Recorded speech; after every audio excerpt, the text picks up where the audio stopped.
Hello students, जय Shri Ram. Student मैं निशु यादव स्वागत करती हूँ एक बार फिर से आप सभी का मेरे इस यूट्यूब चैनल पर जिसका नाम है बिलीव योरसेल्फ।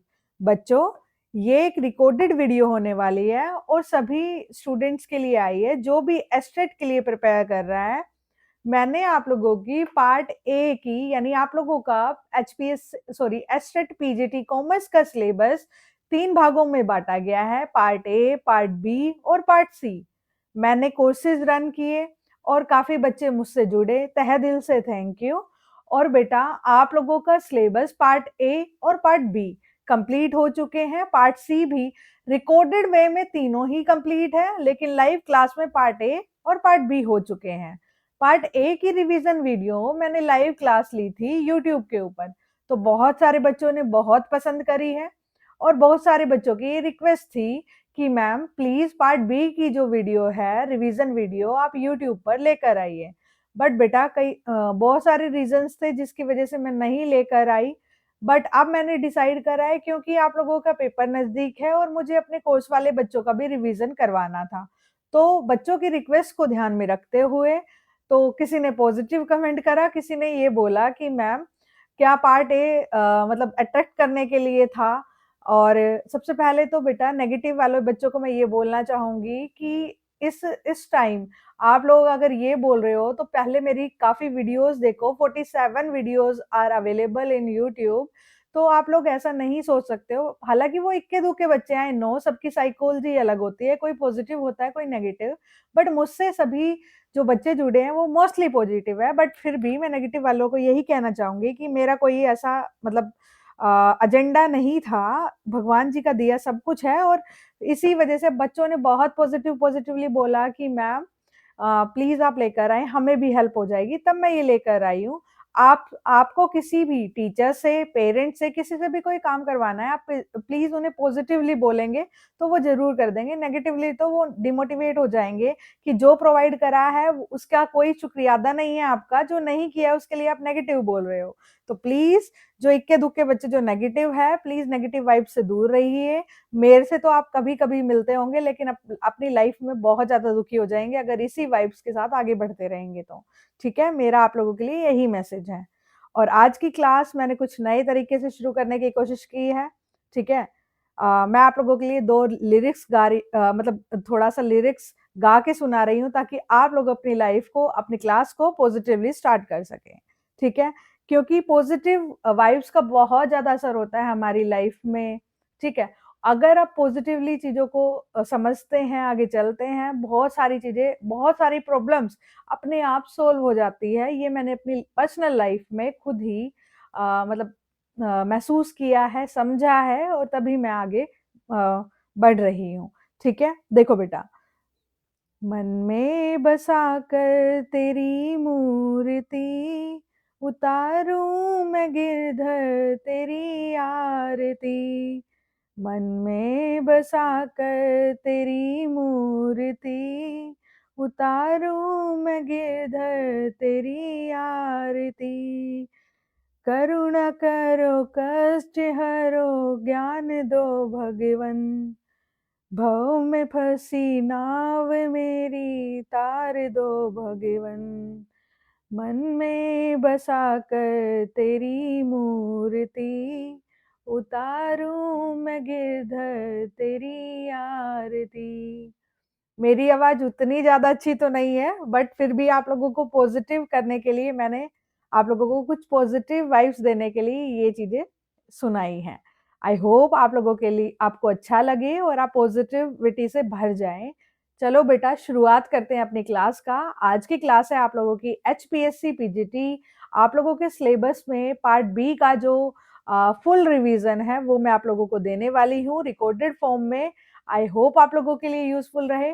और बेटा, जो टीचर ने आप लोगों को, देखो जब यूट्यूब पे क्लास डाली जाती है आप लोगों से, टीचर कुछ भी नहीं ले रहा है, वापस में आप लोगों को अपना टाइम दे रहा है।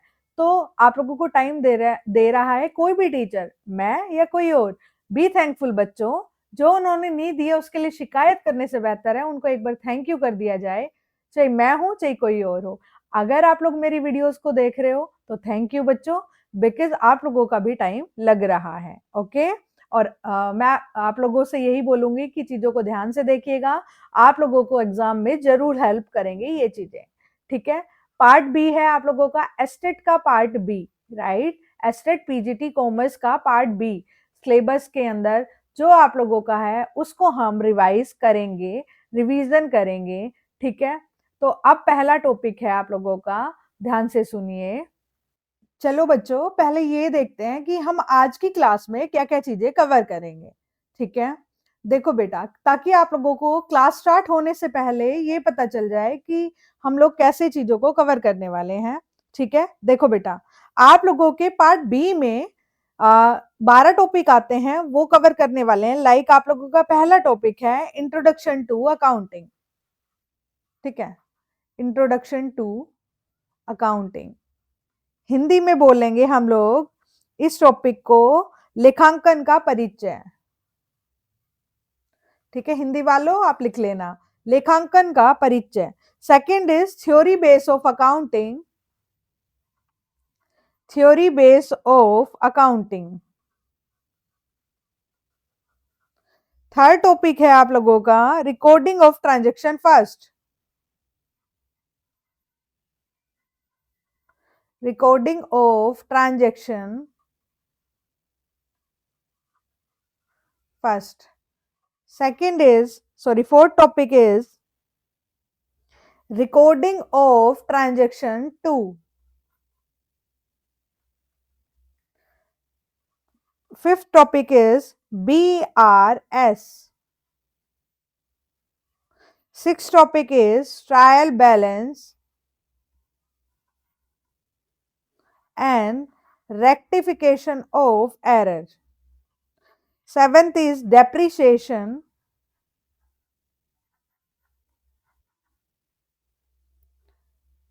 provision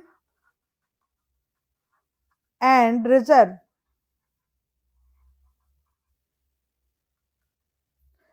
Eighth is financial statement. Ninth is partnership, partnership.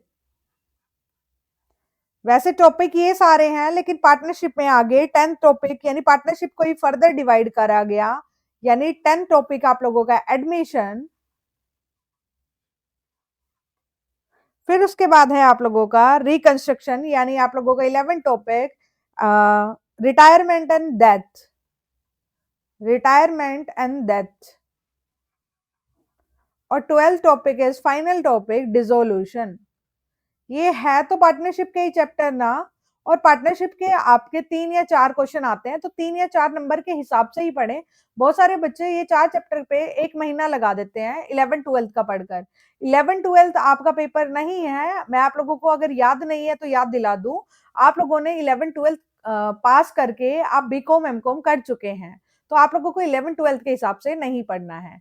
चलो बच्चों, पॉजिटिवली स्टार्ट करते हैं अपना पहला टॉपिक, और मैं कोशिश करूंगी 2 घंटे के अंदर या ज्यादा से ज्यादा 3 घंटे के अंदर, यानी आप लोगों की अभी जो भी टाइम हो रहा है उसके विद इन 3 आवर्स आप लोगों का ये वीडियो ये रिकॉर्डेड सेशन है, तो ये वीडियो कंप्लीट करने की कोशिश करूंगी। जो बच्चे मेरे कोर्स में हैं उन लोगों के लिए इंस्ट्रक्शन है कि आप लोग लाइव क्लास देखें या ना देखें, बट रिकॉर्डेड क्लास जरूर देखें।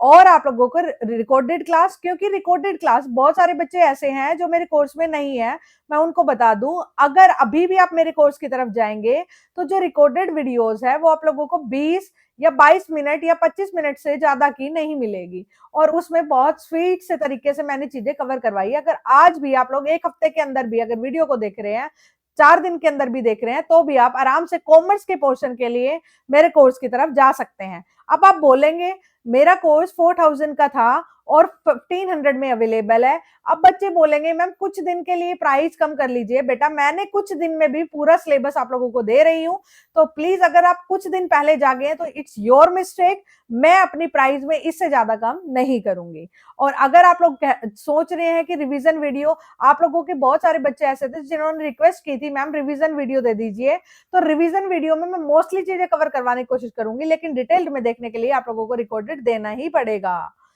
समझ रहे हो? जो कोर्स में ऑलरेडी बच्चे हैं उन लोगों के लिए बता दूं, आप लोगों को रिकॉर्डेड और रिवीजन ही देखने हैं लास्ट में, लाइव की तरफ ना जाएं, because live as you know मैंने उन बच्चों की रिक्वेस्ट पे शुरू किया था जिन लोगों को बेसिक से बिल्कुल करना था, जिनका बहुत लंबा टाइम पीरियड हो चुका था पढ़ाई से दूर। और जो बच्चा पढ़ाई से दूर बहुत लंबे टाइम में हो चुका है ना, समझ रहे हो, बहुत लंबा टाइम हो चुका है जिन्हें दूर हुए पढ़ाई से, तो वो लोग अपना फुल 1 ईयर वाले की तरफ ही जाएं, ताकि इस बार क्लियर ना हो तो नेक्स्ट बार हो जाए। ठीक है, देखो बेटा, अब शुरू करते हैं पहला जो आप लोगों का, और फिर भी मैं यही बोलूंगी चाहे कितना भी लंबा टाइम हो गया हो, आप लोग अगर मेरे रिकॉर्डेड सेशन और मेरे रिवीजन वीडियो को देख जाते हो तो आपका इस बार ये सेट हो जाएगा, चाहे आप 2 हफ्ते पहले ही जागे हो। कॉमर्स के पोर्शन में आपको दिक्कत नहीं आएगी, आपको पार्ट फर्स्ट पढ़ना पड़ेगा। ठीक है, पहला टॉपिक है introduction in accounting. Introduction in accounting, देखो बेटा, एज यू नो इंट्रोडक्शन में हम लोग क्या क्या चीजें पढ़ते हैं। सबसे पहले इंट्रोड्यूस कहाँ किया, हिस्टोरिकल, उसमें सबसे पहले आप लोगों से जो पेपर में पूछे जाते हैं वो चीजें मैं बताऊंगी, और जो बच्चे अच्छे हैं वो साथ साथ में नोट्स बना लें। ठीक है, बेबीलोनिया, बेबीलोनिया जो सिटी है आप लोगों की, वहां पे अकाउंट शुरू करी गई थी इजिप्ट के 4000 BC में। ठीक है, बेबीलोनिया को सिटी ऑफ कॉमर्स भी कहा जाता है, सिटी ऑफ कॉमर्स भी कहा जाता है, बेबीलोनिया को सिटी ऑफ कॉमर्स भी कहा जाता है।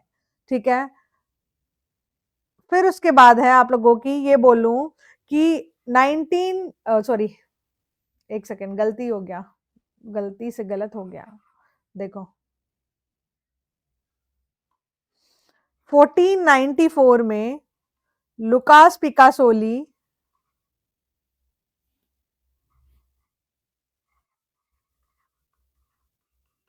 ठीक है, इनको फादर, इन्होंने जो अकाउंटिंग अकाउंटिंग के ऊपर एक बुक लिखी, ठीक है, सुमा दी अर्थमेटिका, बुक थी इनकी,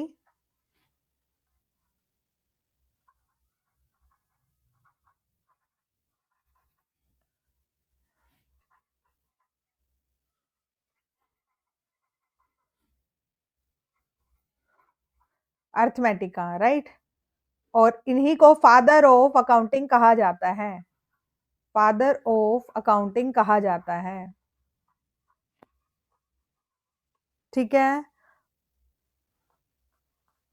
और ये कहाँ से थे, इटालियन, ये इटली के थे, ये भी पूछ लिया जाता है, ये कहाँ के थे, इटली। ठीक है, फिर उसके बाद है आप लोगों का डेबिट और क्रेडिट वर्ड, क्या है डेबिट और क्रेडिट वर्ड, लेटिन भाषा के डेबिटो वर्ड से लिया गया है, क्रेडिट क्रेडिटो से, डेबिट लेटिन भाषा के वर्ड से लिया गया है, डेबिट, डेबिट लेटिन वर्ड है, लेटिन वर्ड है जिसको शॉर्ट फॉर्म में डेबिट डीआर बोलते हैं आप लोग, और इसका मतलब होता है, इसका मतलब क्या होता है बेटा बताओ, which comes from the Latin word, इसका मतलब होता है own to the proprietor, own to the proprietor. ये कई बार पेपर में पूछा जाता है आप लोगों को, वैसे हालांकि समझ में आता होगा। ठीक है, प्रोप्राइटर मांगता है किसी से, राइट, एक तरह से। क्रेडिट वर्ड क्रेडिटो से लिया गया है, लेटिन वर्ड, ठीक है, लेटिन वर्ड के, लेटिन का ही वर्ड है जिसको शॉर्ट में क्रेडिट लिखा जाता है, और इसका मतलब होता है ओन बाय, ओन यानी ओन मतलब मालिक, बाय द प्रोप्राइटर। ये कई बार एग्जाम में पूछा गया है, जो एग्जाम में चीजें नहीं पूछी जाती इसमें बाय आता है क्रेडिट में, और इसमें टू, जो चीजें नहीं पूछी जाती है मैं नहीं कराती हूँ रिवीजन सेशंस में। ठीक है, अब है बेटा आप लोगों का बुक कीपिंग वर्ड का मतलब क्या है। सबसे पहले आप लोग बुक कीपिंग क्या है, अकाउंटिंग को पढ़ने से पहले बुक कीपिंग आप लोगों का इन सब में अंतर देख लेना है, accounting, accounts, accountancy. Book keeping क्या होता है बेटा, जिसको हिंदी में पुस्तकालन कहा जाता है, हिंदी वालों एक बारी देख लेना आप लोग, हिंदी वाले, ठीक है। बुक कीपिंग में क्या आता है आप लोगों का, बेसिकली रिकॉर्डिंग आता है, ठीक है, जैसे आप लोग कुछ भूल ना जाओ उसके लिए एक बुक में लिख लेते हो तो उसे बोलते हैं बुक कीप करना, बुक कीपिंग, राइट। बुक को कीप करना that is called book keeping. तो बुक कीपिंग का बेसिकली जो मतलब होता है, जो करते हैं इसके अंदर, वो क्या करते हैं बेटा, रिकॉर्डिंग करते हैं, राइट। ठीक है। अकाउंट्स क्या है बेटा, अकाउंट्स होता है आप लोगों का जब भी कुछ चीज भूल ना जाओ उसके लिए आप लिख रहे हो, जैसे लाइक मैं अपने घर का बजट बना रही हूँ 1 मंथ के लिए और वो कहीं लिख रही हूँ, that is called accounts, right. अब आप लोगों का अकाउंटिंग क्या होता है, ठीक है, जिस बुक में लिख रही हूँ वो अकाउंट्स, और रिकॉर्डिंग में क्या होता है, जैसे लिख रही हूँ लाइक जर्नल एंट्री कर रही हूँ, ये सब रिकॉर्डिंग का पार्ट होता है। और आप लोगों का अकाउंटिंग के अंदर पूरी वो सर्कल आ जाती है, जैसे जिसमें recording, classifying, summarising, interpret, communication, ये सारी चीजें आ जाती हैं। तो अकाउंटिंग में पूरी प्रोसेस आ गई, होल प्रोसेस आ गई आप लोगों की। अकाउंटिंग आईएनजी वर्ड है, बुक कीपिंग, तो इसके अंदर भी बहुत सारी बुक कीप करी जाएगी, लाइक आप लोगों की पहले जर्नल, फिर सब्सिडीज, अगर लार्ज ऑर्गेनाइजेशन है तो, है ना, सेल्स बुक, परचेज बुक, ये सारी है ना। तो आप लोगों का फिर आप लोगों की अकाउंटेंसी में क्या है, अकाउंटेंसी जब जब हम अकाउंट्स को मेंटेन करते हैं या फिर हम अकाउंटिंग कर रहे हैं अकॉर्डिंग टू रूल्स रेगुलेशन को फॉलो करते हुए अकाउंटिंग कर रहे हैं, उसे बोलते हैं अकाउंटेंसी। अकाउंटेंसी एक ग्रंथ है, जैसे हमारी पर्सनल लाइफ में पर्सनल चीजों को, यानी जो अपने सिद्धांत है वो क्या बताते हैं, या तो हम श्री मद भगवत गीता से समझते हैं या रामायण से समझते हैं, है ना। ऐसे ही अकाउंट्स को हम कैसे समझें, अब हम आप लोगों को अकाउंट्स पढ़ा रहे हैं, डेबिट क्या होता है, क्रेडिट क्या होता है, ये हम लोगों ने भी तो कहीं से सीखा होगा ना। तो ये कहाँ से सीखा होगा, जो अकाउंट्स की जो रूल बुक है, तो अकाउंट्स की रूल बुक को ही क्या कहा जाता है, अकाउंटेंसी। अगर आप चीजों को रटेंगे ना तो कभी भी चीजों को समझ नहीं पाएंगे, तो प्लीज आप लोग चीजों को रटिएगा नहीं, ठीक है। और जो हम पढ़ रहे हैं ना बेटा, वो फाइनेंशियल अकाउंटिंग है, यानी फाइनेंशियल अकाउंटिंग का बेसिक जो पर्पस होता है वो प्रॉफिट एंड लॉस निकालना, फाइनेंशियल पोजीशन निकालना, ये सब होता है, ठीक है, फाइनेंशियल अकाउंटिंग का। ठीक है, फाइनेंशियल अकाउंटिंग हिस्टोरिकल बेसिस पे की जाती है, यानी जब ट्रांजेक्शन हो जाती है ना उसके बाद रिकॉर्ड करी जाती है, यानी हिस्टोरिकल बेसिस पे होती है। और इसको क्या बोला जाता है, वो एग्जाम में आता है कई बारी, इसको स्टीवर्ड शेप फंक्शन भी बोला जाता है, ठीक है। ठीक है, आप लोगों को याद रखना है फंक्शन, स्टीवर्डशिप फंक्शन, ठीक है। अब है आप लोगों को आगे, नेक्स्ट है बुक की। आप लोगों को कोई डेफिनेशन पूछी जाती है अकाउंटिंग की, बट आप पूरी डेफिनेशन रटेंगे आपको समझ नहीं आएगा, तो बस आप लोगों को ध्यान रखना है, AICPA ने डेफिनेशन दी है कि अकाउंटिंग इज अ आर्ट से रिलेटेड, ठीक है। और आप लोगों की AAA ने डेफिनेशन दी है प्रोसेस से रिलेटेड, ठीक है। अब आगे चलते हैं बेटा, बुक कीपिंग के अंदर आप लोगों की कहां तक आती है, बुक कीपिंग के अंदर क्या क्या चीजें आती हैं, बुक कीपिंग, ठीक है। आइडेंटिफाई,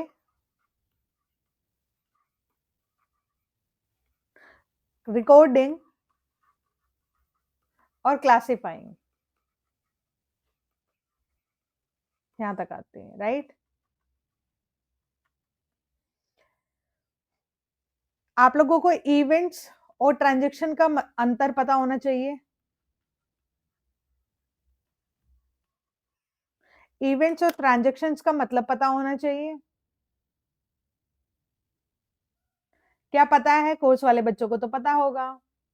देखो बेटा, ट्रांजेक्शन और इवेंट में क्या डिफरेंस है, ये हालांकि आप लोगों के आगे वाले टॉपिक में है, बट फिर भी एक बार बता देती हूँ। ट्रांजेक्शन आप लोगों की होती है जब कोई भी लेन देन हो रहा हो, ठीक है, लेन देन हो रहा हो। और इवेंट क्या होता है, रिजल्ट होता है किसी भी ट्रांजेक्शन का, राइट। लाइक आप लोगों का, आप लोगों ने परचेज किया था, आप लोगों के पास ओपनिंग स्टॉक था 25,000, सेल कर दिया आप लोगों ने 5,000 की, और आप लोगों के पास क्लोजिंग स्टॉक बचा हुआ है, आप लोगों के पास क्लोजिंग स्टॉक बचा हुआ है 20,000। तो दिस इज ट्रांजेक्शन या इवेंट, दिस इज इवेंट। पूरी कहानी बताई गई है, उसके बाद रिजल्ट बताया हुआ है, इतना सामान बचा हुआ है, ठीक है। और जब आप लोगों से पूछा, नॉर्मली आप लोगों से बोला गया कि फर्नीचर परचेज किया, फर्नीचर परचेज किया, ठीक है, 20,000 का, तो what is this, this event या फिर transaction? This is transaction. Sorry, I hope समझ में आया हो। आप लोगों से जो इंट्रोडक्शन टू अकाउंटिंग है उसमें concept of accounting, basic accounting, terms ये पूछी गई है, इसलिए टर्म्स में मैंने ये चीज बता दी है।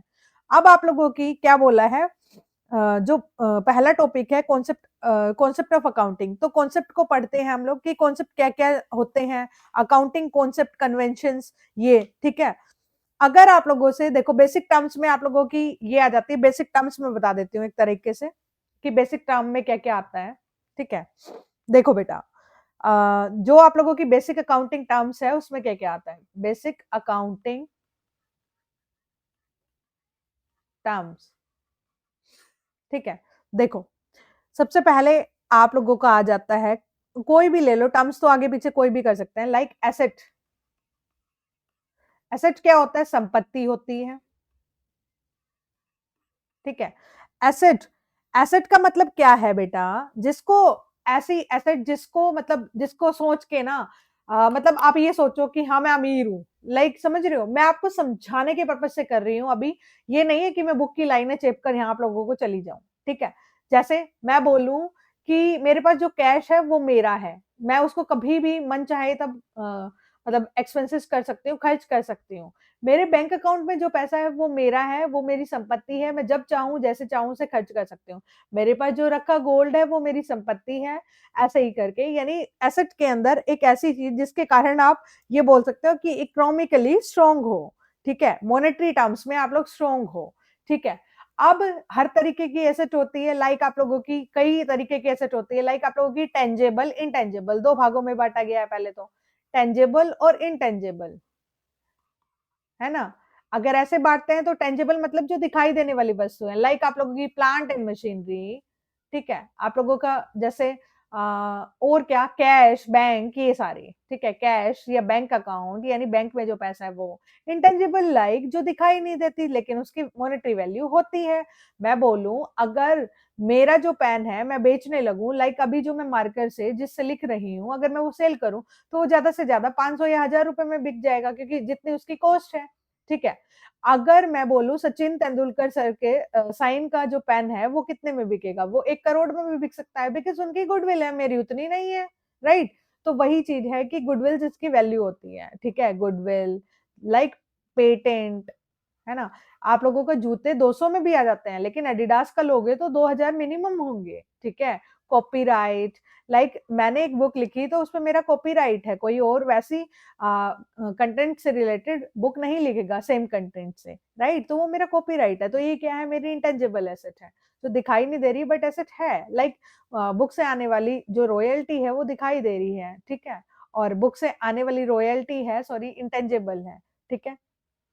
अब देखो आप लोगों का क्या, मतलब फिर सेकंड जो टर्म है वो है कैपिटल। कैपिटल क्या होता है बेटा, जब कोई भी ओनर अमाउंट इन्वेस्ट करके बिजनेस को चलाता है, तो amount invested by the owner, invested by the owner in his organisation या बिजनेस, बिजनेस, ठीक है, उसे बोलते हैं कैपिटल, ठीक है। आप लोगों को ध्यान रखना है यहाँ पर, इंटरेस्ट ऑन कैपिटल ऑलवेज लगाया जाता है ओपनिंग कैपिटल पर। इंटरेस्ट ऑन कैपिटल शॉर्ट में लिख दिया ओपनिंग कैपिटल पर, बच्चों को पता नहीं होता इसलिए मैंने बता दिया है। थर्ड इज आप लोगों का लाइबिलिटी। लाइबिलिटी क्या है बेटा, जो ऐसी टर्म्स बता रही हूँ जो आप लोगों को पता होना ही चाहिए।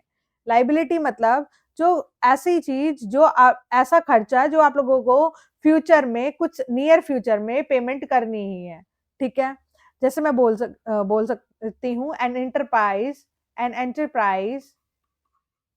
an enterprise has to pay at some near future, near future, right? अभी थोड़े दिन बाद ही हमें पे करनी है। लाइक अगर मैंने किसी से बोला कि मैं मेरे को उधार चीनी दे दो, तो किसी ने दे दिया, तो वो मेरी लाइबिलिटी है कि मुझे पे करना है उसको कुछ नियर फ्यूचर में ही, ठीक है, कुछ टाइम में ही। अब बोला जाता है आप लोगों का जो डिस्काउंट होता है वो क्या होता है? डिस्काउंट कितने तरीके के होता है? जब आप लोगों की प्राइस कम कर देते हैं उसे बोलते हैं डिस्काउंट। लाइक आप लोग मुझसे भी बोलते रहते हैं मैम प्रोवाइड डिस्काउंट, तो आप लोगों को अच्छे से पता होगा। ट्रेड डिस्काउंट क्या होता है बेटा? मैं बोलूं फ्लैट 10% ऑफ, फ्लैट 30% ऑफ, ठीक है, तो ये क्या है? मैंने सबको प्रोवाइड करवाया, चाहे कोई क्रेडिट में ले रहा है चाहे कैश में ले रहा है, राइट? और कोई भी जो बिजनेस लाइक ऐसे बोल दे तो कैश क्रेडिट सब पे अवेलेबल होगा, और इसकी रिकॉर्डिंग बुक्स में नहीं होती है, लाइक जर्नल एंट्री नहीं होती है, जर्नल एंट्रीज नहीं होती है इसकी, ठीक है। लेकिन आप लोगों का दूसरा कौन सा होता है? Cash discount. Cash discount, cash discount क्या होता है बेटा आप लोगों का? जो कि जिसकी जर्नल एंट्री होती है, जिसकी रिकॉर्डिंग होती है। यहाँ पे तो इसका रिकॉर्डिंग कुछ नहीं होती, बस प्राइस कम करके दिखा दिया। लाइक आप लोगों का 10,000 की चीज है, उस पर 10% डिस्काउंट है, तो 1,000 रुपए डिस्काउंट 9,000 में अवेलेबल है, 9,000 से बिल बन जाएगा, ठीक है। लेकिन इसमें क्या होता है? डिस्काउंट प्रोवाइड करवाते समय जर्नल एंट्री होगी। अगर आप डिस्काउंट प्रोवाइड करवा रहे हैं, किसी को डिस्काउंट दे रहे हैं, तो वो डिस्काउंट अलाउड होता है, वो खर्चा होता है, डेबिट बैलेंस होता है उसका। जो खर्चा है, आप लोगों ने नॉमिनल अकाउंट का पढ़ा है कि आप लोगों का नॉमिनल में क्या पढ़ते हैं आप लोग? Debit all expenses and losses, credit, income and gains, तो ये खर्चा है तो ये डेबिट, राइट? तो आप लोगों को दूसरा होता है डिस्काउंट रिसीव्ड। अगर आप लोगों ने डिस्काउंट रिसीव्ड हुआ है और वो इनकम है, इनकम है तो क्रेडिट होता है, राइट? आई होप समझ में आ गया है। फिर है आप लोगों का नेक्स्ट इज डेटर क्रेडिटर। मैं बता चुकी हूँ। डेटर मतलब क्या होता है? जिससे आपका बिजनेस मांगता है, यानी जो आपका देनदार है, जो आपको पैसे देगा फ्यूचर में। और क्रेडिटर कौन होता है? जिससे आपने उधार माल खरीदा। लाइक आपका बिजनेस है गुड़गांव में, ठीक है, बी के नाम से। आपने दिल्ली से सी पर्सन से चीजें खरीदी और ए को बेच रहे हैं, तो ये तो आपका डेटर है और ये आपका क्रेडिटर है, ठीक है। जिससे आप उधार खरीद रहे हैं वो तो आपका क्रेडिटर है, लेनदार। और जिसको आप उधार बेच रहे हैं वो आपका देनदार है। आई होप हिंदी में भी मैंने समझा दिया, समझ आ गया होगा। अब मैंने ट्रांजेक्शन इवेंट का मतलब ऊपर बता दिया था। अब चलते हैं हम concept of accounting, concept of accounting के ऊपर। देखो बेटा, कॉन्सेप्ट ऑफ अकाउंटिंग, कॉन्सेप्ट ये क्या होता है? बेसिक अजम्पशंस होती हैं। अगर आप लोगों से फंडामेंटल अकाउंटिंग प्रिंसिपल पूछा जाए, वैसे तो आप लोगों का ये पेपर तो ऑब्जेक्टिव है, फिर भी मैं बता देती हूँ fundamental accounting principle. Accounting principles क्या होता है? सबसे पहले तो ये जानो, अकाउंटिंग प्रिंसिपल्स का मतलब यानी बेटा हमारे सिद्धांत। जैसे हमारी लाइफ में भी अपने अपने सिद्धांत हो सकते हैं, ऐसे ही अकाउंटिंग के भी अपने कुछ सिद्धांत होते हैं। लाइक मैं क्रेडिट बेसिस पे नहीं बेचूंगी, मेरी ऑर्गेनाइजेशन में स्मोकिंग अलाउड नहीं है, ये सब क्या है? मेरे सिद्धांत है। ऐसे ही अकाउंटिंग के सिद्धांत है फंडामेंटल, यानी शुरुआती दौर पे जो चीज शुरू की गई थी। तो 3 है जीसीए, ये ट्रिक है, ठीक है, ट्रिक है। G for going concern, going concern. C for consistency, और ए फॉर एक्रियूअल, ठीक है, ए फॉर एक्रियूअल। अगर ये तीनों पूछे, फंडामेंटल में ये 3 आते हैं, बाकी जो चीजें आ जाती हैं वो सारी मैं लिखवा देती हूँ। आप लोगों का कन्वेंशन किससे बोलते हैं? कन्वेंशन, कन्वेंशन वर्ड का मतलब होता है जो पुराने टाइम से, यानी रूढ़िवादी टाइम से, यानी आप लोगों का ट्रेडिशनल टाइम से चली आ रही है जो चीजें। लाइक मैं आप लोगों को नॉर्मल एग्जांपल दूं तो हमारे रूटीन में चला आ रहा है कि रोटी गोल होती है, ठीक है, पहले किसी ने गोल बनाई तो गोल ही चली आई हुई है। क्यों आप लोगों की रेक्टेंगुलर शेप की नहीं हो सकती? क्यों आप लोगों की मतलब स्टार शेप की नहीं हो सकती? समझ रहे हो आप? तो क्योंकि वो ट्रेडिशनली चली जा रही है, ठीक है। तो ऐसे ही अकाउंटिंग में कुछ चीजें अपनाई गई है पहले से ही, तो उन्हें बोलते हैं कन्वेंशन। और कॉन्सेप्ट, कॉन्सेप्ट भी अकाउंटिंग प्रिंसिपल का बहुत बड़ा इंपॉर्टेंट पार्ट होता है, जो कि बेसिकली टाइम के अकॉर्डिंग बिल्ड कर दिए गए हैं। जैसे जैसे टाइम चला गया, वो बेसिक अजम्पशन जिन्हें मान के चलते हैं, यानी आप लोगों को मैं बोल दूं कि आप लोगों के कॉन्सेप्ट प्रिंसिपल ही है, प्रिंसिपल कॉन्सेप्ट ही है, तो ज्यादा गलत होगा नहीं। देखो बेटा, अब बोलते हैं जो अकाउंटिंग प्रिंसिपल्स की डेफिनेशन आप लोगों को एक तरीके से मैं वन वर्ड में बता दूं, क्योंकि ये हमारी रिवीजन क्लास है, तो आप लोगों को समझाने के लिए काफी मतलब सही है ये। अगर कहीं भी जनरल गाइडलाइन लिख दिया तो वो प्रिंसिपल से रिलेटेड है। जनरल गाइडलाइन यानी सभी को ही, अमीर गरीब सब, छोटा बड़ा बिजनेस, सभी को ही जनरल गाइडलाइंस अप्लाई फॉलो करनी है। ठीक है, अब अकाउंटिंग प्रिंसिपल में बेसिकली दो चीज आती है, कॉन्सेप्ट और कन्वेंशन। कॉन्सेप्ट और कन्वेंशन, कॉन्सेप्ट और कन्वेंशन। कन्वेंशन जो रूढ़िवादी तरीके से चले आ रहे हैं, जो चीज जैसे मैंने आप लोगों को बताया कि जो ट्रेडिशनली चली आ रही है जो चीजें, और आप लोगों की कॉन्सेप्ट में टाइम के अकॉर्डिंग बिल्ड करी गई हैं धीरे धीरे, राइट। ये था आप लोगों का। अब इसके अंदर ये बोलते हैं कि जो अकाउंटिंग प्रिंसिपल है वो थ्योरेटिकल फ्रेमवर्क कौन बताता है या कैसे चीजें अप्लाई होती है, तो वो गैप के अकॉर्डिंग होती है। GAAP, इसकी फुल फॉर्म हजारों बार एस्टेट में पूछी गई है, आप लोगों से दोबारा पूछी जा सकती है। generally accepted accounting principles। अगर आप लोगों को ये लग रहा है कि बिना पढ़े आप लोगों का एस्टेट हो जाएगा, तो ये सिर्फ एक महज एक वहम है। आप लोगों को पढ़ना तो पड़ेगा ही। अगर किसी के बेसिक अच्छे हैं तो उसको कम, और जो बिल्कुल भूल चुका है उसको ज्यादा, लेकिन पढ़ना जरूरी है। दूसरी बात यह है कि बहुत सारे बच्चे सोचते हैं इधर उधर से पीडीएफ, यानी मेरे से भी फोन करते हैं, मैम प्लीज नोट्स की पीडीएफ दे दो। मैं पीडीएफ नहीं देती हूँ, ना मैं बिलीव करती हूँ, ना मैंने कभी पीडीएफ से पढ़ के चीजों को निकाला है। मैं हमेशा आपको बोलती हूँ कि प्लीज टॉपिक वाइज चीजें पढ़ें। अगर आप बेसिक भूल चुके हैं तो किसी भी टीचर की तरफ जाएं, और अगर आपको बेसिक आता है तो आप लोग खुद से भी बुक से पढ़ सकते हैं। लेकिन अगर आप बुक से पढ़ रहे होते हैं ना, तो आपको ये नहीं पता चलता बेटा, हार्ड वर्क आपका, कोई भी आप लोग हार्ड वर्क कर रहे हैं तो हार्ड वर्क से आप लोगों की सक्सेस डिसाइड नहीं होती है। आपको एक चीज एक्सप्लेन करती हूँ मैं थोड़ी सी, 5 मिनट के लिए। कभी भी आपकी हार्ड वर्क से आप लोगों की सक्सेस डिसाइड नहीं होगी, क्योंकि आप लोगों को नहीं पता कि आप जहां मेहनत कर रहे हैं वो सही है या गलत। समझ रहे हो, आप लोगों ने मेहनत करी, ये सही, ये नहीं पता, आपको सही दिशा में मेहनत करना है। ठीक है, अगर सपोज करो आपको दिल्ली जाना है, आपने गलती से जयपुर का रास्ता पकड़ लिया और आप खूब मेहनत करे जा रहे हैं, आपको फल नहीं मिलेगा। ठीक है, आपको सही दिशा में मेहनत करनी है, और दिशा आप लोगों की आपके टीचर बता सकता है। आप लोगों ने पूरा होल सिलेबस पढ़ा होगा, बट आपके अकॉर्डिंग आपको ये नहीं पता कि एग्जाम ओरिएंटेड कौन सा है, और एग्जाम ओरिएंटेड जानने के लिए आप लोगों को एक टीचर से जुड़ना ही पड़ता है। ठीक है, आप लोगों से दूसरा क्वेश्चन यहाँ से पूछा जाता है, एएसबी की फुल फॉर्म क्या है। एएसबी की फुल फॉर्म है अकाउंटिंग स्टैंडर्ड बोर्ड। और ये जो मैं आप लोगों को ये रिवीजन वीडियो करवा रही हूँ, जिस दिन आपका क्लास हो जाएगा उस दिन इसी क्लास से देख लेना कि कितने क्वेश्चन आप लोगों को मिलने वाले हैं। ठीक है, जो कोर्स वाले बच्चे हैं उनको तो मोर बेनिफिट मिलता ही है, लाइक आप लोगों का एमसीक्यू पीडीएफ मिल जाती हैं, यानी आप, आई मीन टू से पीडीएफ, मतलब एमसीक्यू टेस्ट मिल जाते हैं हिंदी इंग्लिश में, आप लोगों के पास अवेलेबल है। आप हर टॉपिक का हिंदी और इंग्लिश में टेस्ट दे सकते हैं। एक आधे बच्चे का मैसेज आता है कि मैं मिल नहीं रहा है, तो आप लोगों का एमसीक्यू का एक फोल्डर बना हुआ है, उसमें एमसीक्यू अवेलेबल है। ठीक है, और अकाउंटिंग स्टैंडर्ड बोर्ड आया कब था, 1977 में, राइट। अब चलते हैं आगे की तरफ, एक एक अकाउंटिंग कॉन्सेप्ट या बोल सकते हैं हम लोग प्रिंसिपल्स को पढ़ते हैं। देखो बेटा, प्रिंसिपल्स से कभी भी आप लोगों को डिटेल नहीं पूछी जाएगी, बिकॉज आप लोगों का पेपर ऑब्जेक्टिव होने वाला है।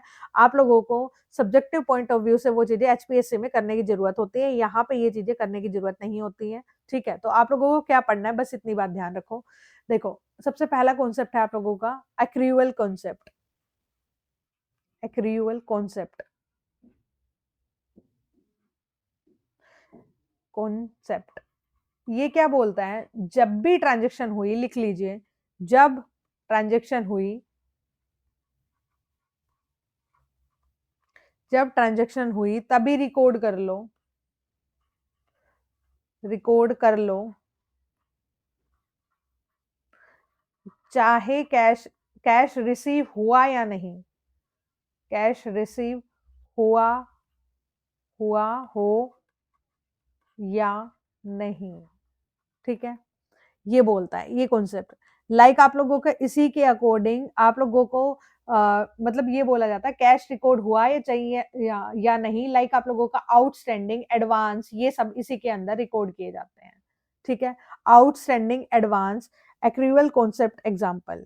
ठीक है, मतलब यहाँ से ना पता है आप लोगों से, वही मैं बोल रही हूँ कि आप लोगों को कभी भी नहीं पता चलेगा कि क्वेश्चन कहाँ से आता है, बट आप एक टीचर से जुड़ते हैं तो आप लोगों को ये बता दिया जाएगा कि क्वेश्चन कहाँ से आता है, और क्वेश्चन कहाँ से आता है वो ज्यादा इंपॉर्टेंट है, ना कि आप लोगों का ये चीज कि आप लोगों ने पढ़ा कितना है। आप लोग पढ़ रहे हैं पढ़ रहे हैं पढ़ रहे हैं, ऐसे कॉन्सेप्ट को, ऐसे चीजों को पढ़े जा रहे हैं जो आप लोगों के एग्जाम में आएगी ही नहीं, फिर क्या फायदा उस चीज का। समझ रहे हो आप लोग? तो इसलिए मैं आप लोगों को बोल रही हूँ कि आप लोग एग्जाम ओरिएंटेड तरीके से पढ़ें। और इस जो ये आप लोगों के प्रिंसिपल्स है ना, जो आप लोगों के प्रिंसिपल्स है ना, उनको कभी भी उनके एग्जाम्पल को नहीं छोड़ के जाएं। ठीक है? लाइक आप लोगों को मैंने जैसे बोला कि आप लोगों का यहाँ पे outstanding expenses, outstanding word, accrued word, ठीक है, एक्रियूड रिवेन्यू हो चाहिए एक्सपेंसेस, ये सारे एग्जाम्पल हैं। ठीक है? ओके माय डियर, ठीक है मैम, आगे चलो। फिर है सेकंड इज आप लोगों का conservatism. Second is conservatism. Conservatism मतलब क्या होता है बेटा? इसको प्रीड्यूएंस भी बोलते हैं, इनके अलग अलग नाम जरूर याद रखना। प्रीड्यूएंस कंसेप्ट भी बोलते हैं। ठीक है बेटा? कई बारी या कंसेप्ट बोल दो या प्रिंसिपल बोल दो, लाइक, ठीक है, राइट। देखो बेटा, कई बारी ना क्या बोलते हैं, आपकी जो अ, आपका अरे क्या बोल सकते हैं, चलो छोड़ो। इसका क्या मतलब है बेटा? ये कंजर्वेटिज्म है पुराने के हिसाब से। कंजर्वेटिज्म यानी ट्रेडिशनल थिंक है, ठीक है, पुरानी थिंकिंग है। ये कहता है अगर तुम्हें लॉस होने वाला है ना, अगर नियर फ्यूचर, अगर नियर फ्यूचर तुम्हें यूं लग रहा है कि तुम्हें, अगर नियर फ्यूचर तुम्हें लग रहा है कि लॉस होने वाला है, लॉस होने वाला है, तो आप लोगों को क्या करना है, होने वाला है तो अभी से क्या बना लो, प्रोविजन बना लो। यानी उसकी तैयारी कर लो कि जैसे लाइक मैं बोलूं किसी के यहाँ लड़की हुई है या बच्चा हुआ है, तो उसे ना पहले से ये तैयारी करने लग जाते हैं पेरेंट की, इसकी शादी होगी तब ये इतने पैसे चाहिए, इसके एजुकेशन, तो ये है। और अगर, अगर प्रॉफिट होने वाला है ना, अगर प्रॉफिट होने वाला है तो उसे अभी मत मानो, तो उसे मानकर, तो उसे अभी मानकर, तो उसे अभी प्रॉफिट मानकर खर्चा मत करो। लाइक आप लोगों को मैं बोलूं कोई आपकी लॉटरी लगने वाली है, आपको पता चला, बट आप लोगों के खुफिया सोर्स से पता चला आपकी लॉटरी लग जाएगी, ठीक है, ठीक है, और आपने अभी से क्या कर दिया, खर्चा करना शुरू कर दिया उस लॉटरी के भी आप पे, और फिर एट द एंड आपकी लॉटरी नहीं लगी तो आपका क्या बैंड बजेगा, है ना? तो वही चीज है, जो कंजर्वेटिज्म कॉन्सेप्ट है वो यही कहता है, ट्रेडिशनल कॉन्सेप्ट बोल सकते हैं, प्रोड्यूएंस बोल सकते हैं, ठीक है। आपकी प्रोनाउंसिएशन अलग हो सकती है मुझसे, तो मतलब ये चीजें मत देखना, क्योंकि जनरेशन जनरेशन गैप थोड़ा आता ही है। और दूसरा, कई बारी किसी की जो मतलब बोलने की सेंस अलग हो सकती है, किसी और की अलग। आप चीजों को कॉन्सेप्ट पे ध्यान देना। देखो, अगर नियर फ्यूचर में लॉस होने वाला है तो उसे अभी मान लो और प्रोविजन बनाना, यानी उसकी तैयारी करना शुरू कर दो। और प्रॉफिट होने वाला है उसे मत मानो अभी। तो ये था आप लोगों का कंजर्वेटिज्म कॉन्सेप्ट। इसी के अकॉर्डिंग ही आप लोगों के एग्जाम्पल लिख सकते हो, इसी के अकॉर्डिंग प्रोविजन बनाए जाते हैं, लाइक प्रोविजन फॉर डेप्रिसिएशन, ठीक है, depreciation, provision for doubtful debts, ठीक है, यानी जिन जिन चीजों पे डाउट है वो, ठीक है। फिर है आप लोगों का थर्ड कॉन्सेप्ट है आगे, कंसिस्टेंसी, कंसिस्टेंसी प्रिंसिपल। कंसिस्टेंसी क्या बोलता है बेटा? कहता है आप लोग ना मतलब जो भी अपने चीजों में, अपने अकाउंटिंग का जो मेथड्स है ना, उसको एटलीस्ट 2-3 साल तक तो सेम रखें, 2-3 साल तक तो सेम रखें अपने मेथड्स को, अपने अकाउंटिंग मेथड्स को, ताकि लोगों को कंफ्यूजन ना हो अकाउंटिंग मेथड्स को। लाइक आप लोग अगर डेप्रिसिएशन लगा रहे हैं तो डेप्रिसिएशन के मेथड, यानी एसएलएम लगा रहे हैं तो कम से कम 2-3 साल तक तो एसएलएम ही रखें, कम से कम 2-3 साल तक तो एसएलएम ही रखें, फिर चेंज करें डब्ल्यूडीवी में, राइट? ठीक है, तो ऐसे। फिर उसके बाद है आप लोगों का ड्यूअल एस्पेक्ट कॉन्सेप्ट। फिर आप लोगों का है ड्यूअल एस्पेक्ट कॉन्सेप्ट, ये कितने नंबर का था? थर्ड था। ठीक है, अब है आप लोगों का fourth, dual aspect concept. Dual aspect, मैं पहले बता रही हूँ, यहां से एग्जाम्पल पूछा जाएगा आप लोगों से, डेफिनेशन बहुत कम पूछी जाती है, एग्जाम्पल से पूछा जाएगा, तो एग्जाम्पल आप लोगों को ध्यान रखना है। ड्यूअल एस्पेक्ट कॉन्सेप्ट, इसका बस एक ही चीज ध्यान रखना है, इसके अकॉर्डिंग जो ट्रांजेक्शन अपनी दो जगह रिकॉर्डेड होती है, एक जगह डेबिट और एक जगह क्रेडिट, उसे ही बोलते हैं ड्यूअल एस्पेक्ट, यानी दो जगह है। यानी इसमें लिखा आता है every credit, every credit a corresponding has, every credit has a corresponding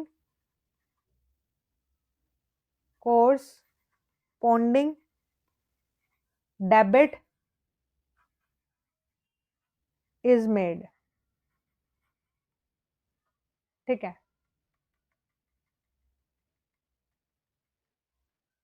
फिर है आप लोगों का full disclosure. Full disclosure, full disclosure का मतलब क्या होता है? रिवील ऑल द इंफॉर्मेशन, जो भी आप लोगों की इंफॉर्मेशन मतलब जरूरी है, मटेरियल इंफॉर्मेशन, ठीक है, यानी जो जानने योग्य है, मतलब एक मतलब ये है कि बिजनेस के बारे में जो उनके ओनर्स है, जो उनके जो भी शेयर होल्डर्स है, उनको फुल इंफॉर्मेशन पता होनी चाहिए। ठीक है, बिजनेस ओनर्स को, क्रेडिटर्स को, बायर्स को, सभी को फुल इंफॉर्मेशन पता होनी चाहिए, फुल इंफॉर्मेशन पता होनी चाहिए।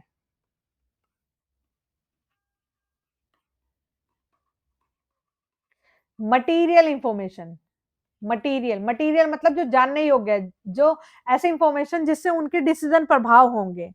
लाइक आप लोगों का बैलेंस शीट के नीचे, बैलेंस शीट जब बनाते हैं उसके फुट नोट में ये बताना चाहिए कि ये मान लो किसी बिजनेस के ऊपर कोई केस चल रहा है, ठीक है, वो हो भी सकता है, वो ना भी हो सकता है, मतलब वो जीत भी सकते हैं।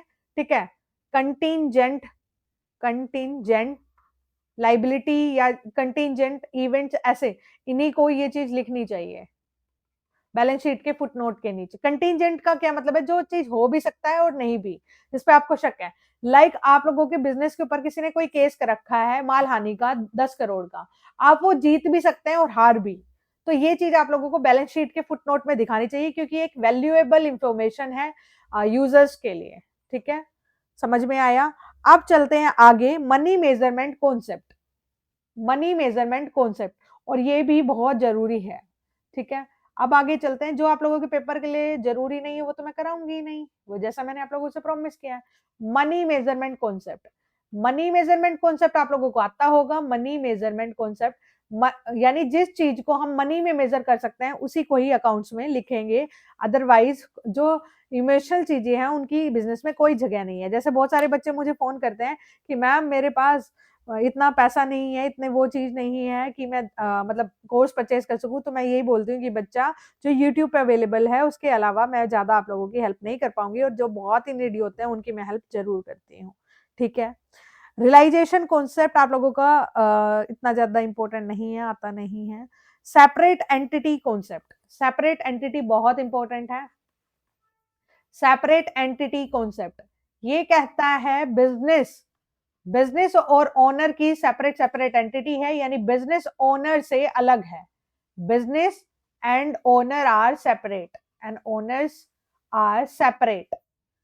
तभी तो अगर ओनर इसी के अकॉर्डिंग एग्जाम्पल होते हैं लाइव, यानी आप लोगों की ड्रॉइंग ड्रॉइंग्स या कैपिटल। ठीक है, यानी बिजनेस, अगर बिजनेस में से ओनर ने पैसा निकाला, ओनर ने बिजनेस में से पैसा निकाला, बिजनेस में से पैसा या सामान निकाला, तो वो क्या होता है? ड्राइंग की तरह रिकॉर्ड किया जाता है। और अगर बिजनेस ओनर ने बिजनेस ओनर ने बिजनेस में पैसा लगाया, बिजनेस में पैसा इन्वेस्ट किया, इन्वेस्ट किया तो वो रिकॉर्ड होता है एज अ कैपिटल। ठीक है, तो ध्यान रखोगे। और यहाँ पे आप लोगों का ये वाला फर्स्ट टॉपिक खत्म होता है, जिसे आप लोग बोल रहे हैं, एक सेकेंड, इंट्रोडक्शन टू अकाउंटिंग। इसमें दो ही चीज पूछी गई है एस्टेट के अकॉर्डिंग, और मैं आप लोगों को कराने वाली हूँ बिल्कुल एग्जाम ओरिएंटेड। ठीक है, तो यहाँ पे टर्म्स और कॉन्सेप्ट ऑफ अकाउंटिंग खत्म होते हैं, और अब लोग हम लोग शुरू करने वाले हैं आप लोगों का थ्योरी बेस ऑफ अकाउंटिंग। अब है आप लोगों का थ्योरी बेस ऑफ अकाउंटिंग।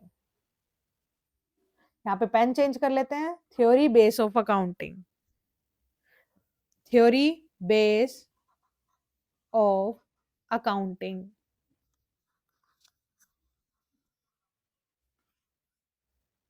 ठीक है, चलो बच्चे शुरू करते हैं। आई होप आप लोगों को चीजें समझ में आ रही है। आप लोगों का एक और टॉपिक शुरू होता है, वो है थ्योरी बेस ऑफ अकाउंटिंग। ठीक है, चलो। इसके अंदर हम लोग पढ़ेंगे, जो आप लोगों के सिलेबस में दिया हुआ है वो है सबसे पहले फंडामेंटल अकाउंटिंग एजम्पशंस, जो मैं बता चुकी हूँ आप लोगों को, फंडामेंटल ऊपर ही।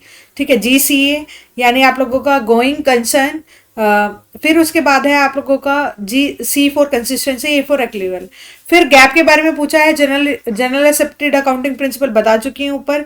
फिर बेसिक अकाउंटिंग कॉन्सेप्ट बता चुकी हूँ। सिस्टम ऑफ अकाउंटिंग, अब आप लोगों से पूछा गया system of accounting. System of accounting बताइए क्या होता है, सिस्टम ऑफ अकाउंटिंग के अंदर क्या क्या चीजें इंक्लूड होती हैं, बेसिकली आप लोगों से ये पूछा गया है। ठीक है, सिस्टम ऑफ अकाउंटिंग देखो, system of accounting, system of accounting में, सिस्टम कहाँ गया, वेट करो, system of accounting,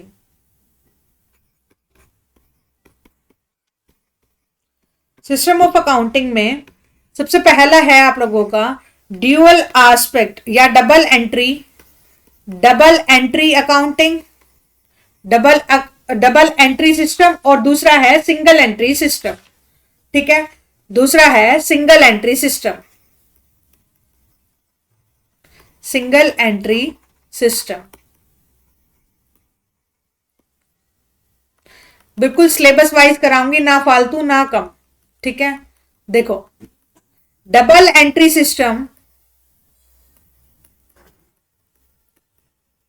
double entry system और सिंगल एंट्री सिस्टम।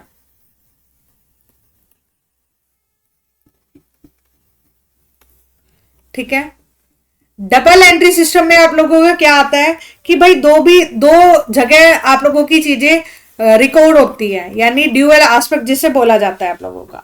ठीक है, टू इफेक्ट्स होते हैं, टू बेनिफिट होते हैं आप लोगों के, टू इफेक्ट्स बोल सकते हैं, टू इफेक्ट्स, वन डेबिट और वन क्रेडिट।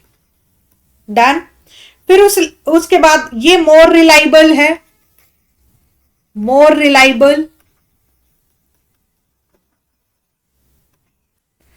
और आप लोगों का big small large, big small large, हर तरह की ऑर्गेनाइजेशन अपना सकती है इसको।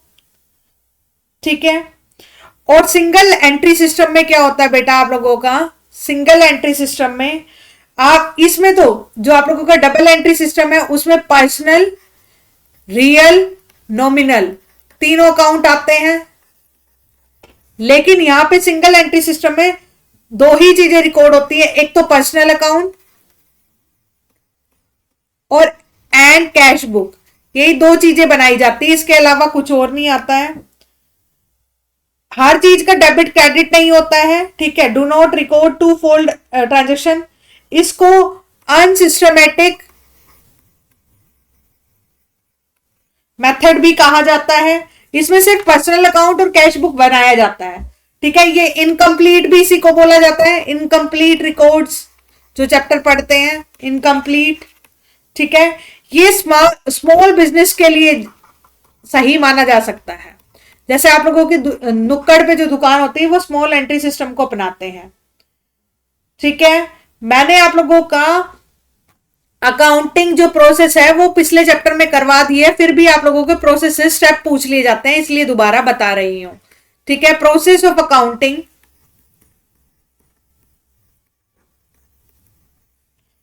स्टेप पूछ लिए जाते हैं और आप लोगों को कई बार पता नहीं होता है।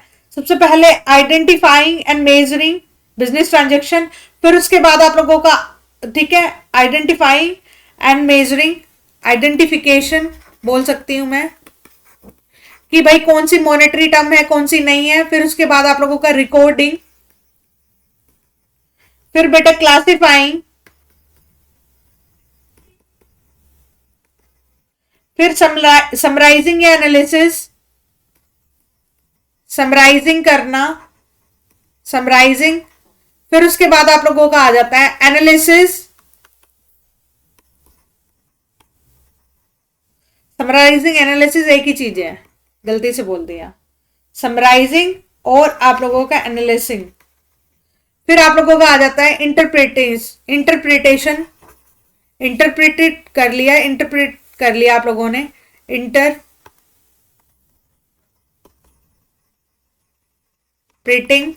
और फिर उसके बाद लास्ट कम्युनिकेशन, कम्युनिकेशन। और ये स्टेप पूछे जाते हैं पेपर में, कई बार ये पूछ लिया जाता है फर्स्ट स्टेप कौन सा, कई बार लास्ट कौन सा, कई बार पूरा सारा सब कुछ लगाना पूछ लेते हैं।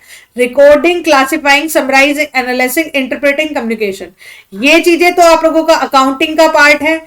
और ये ऊपर की जो आप लोगों की तीन चीजें, ये बुक कीपिंग का पार्ट है, book keeping,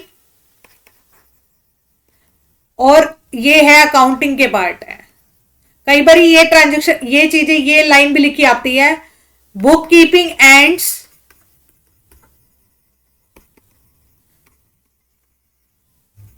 and accounting start, accounting starts, यानी बुक कीपिंग के बाद अकाउंटिंग की जाती है।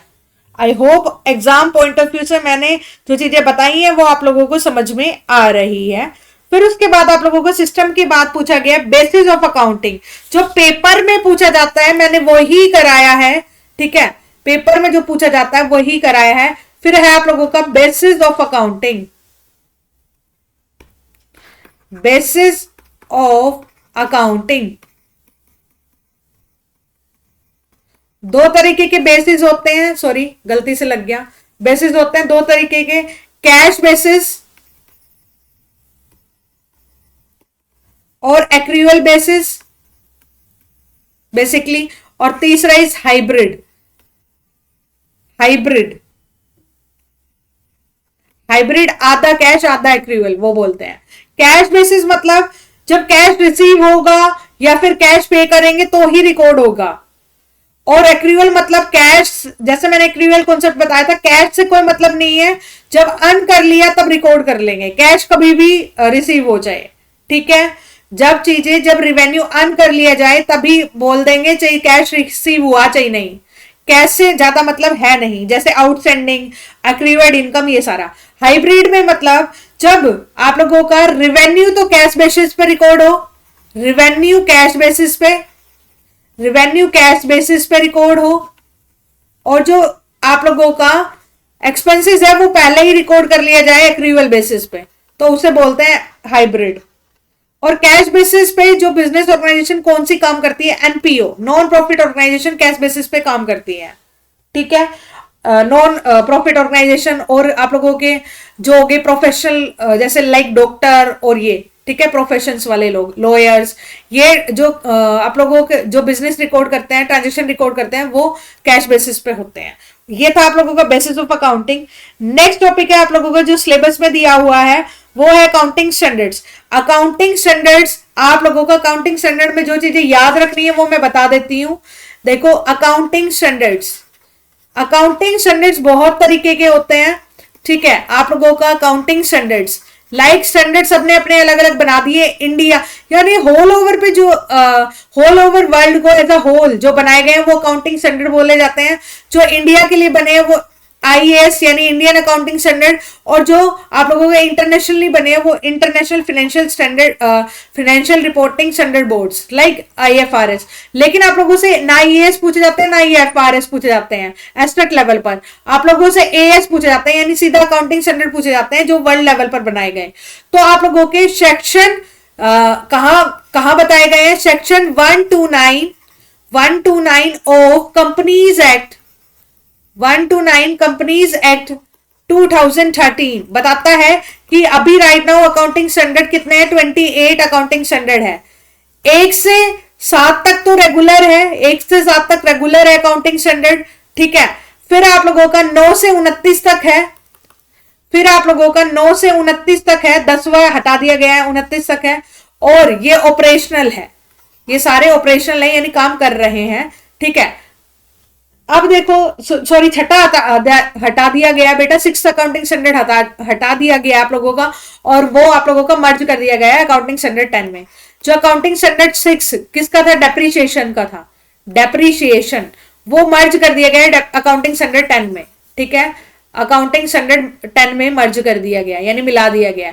अकाउंटिंग स्टैंडर्ड 6 डेप्रीशिएशन का अकाउंटिंग स्टैंडर्ड 10 में मर्ज कर दिया गया, अकाउंटिंग स्टैंडर्ड 10 में मर्ज कर दिया गया।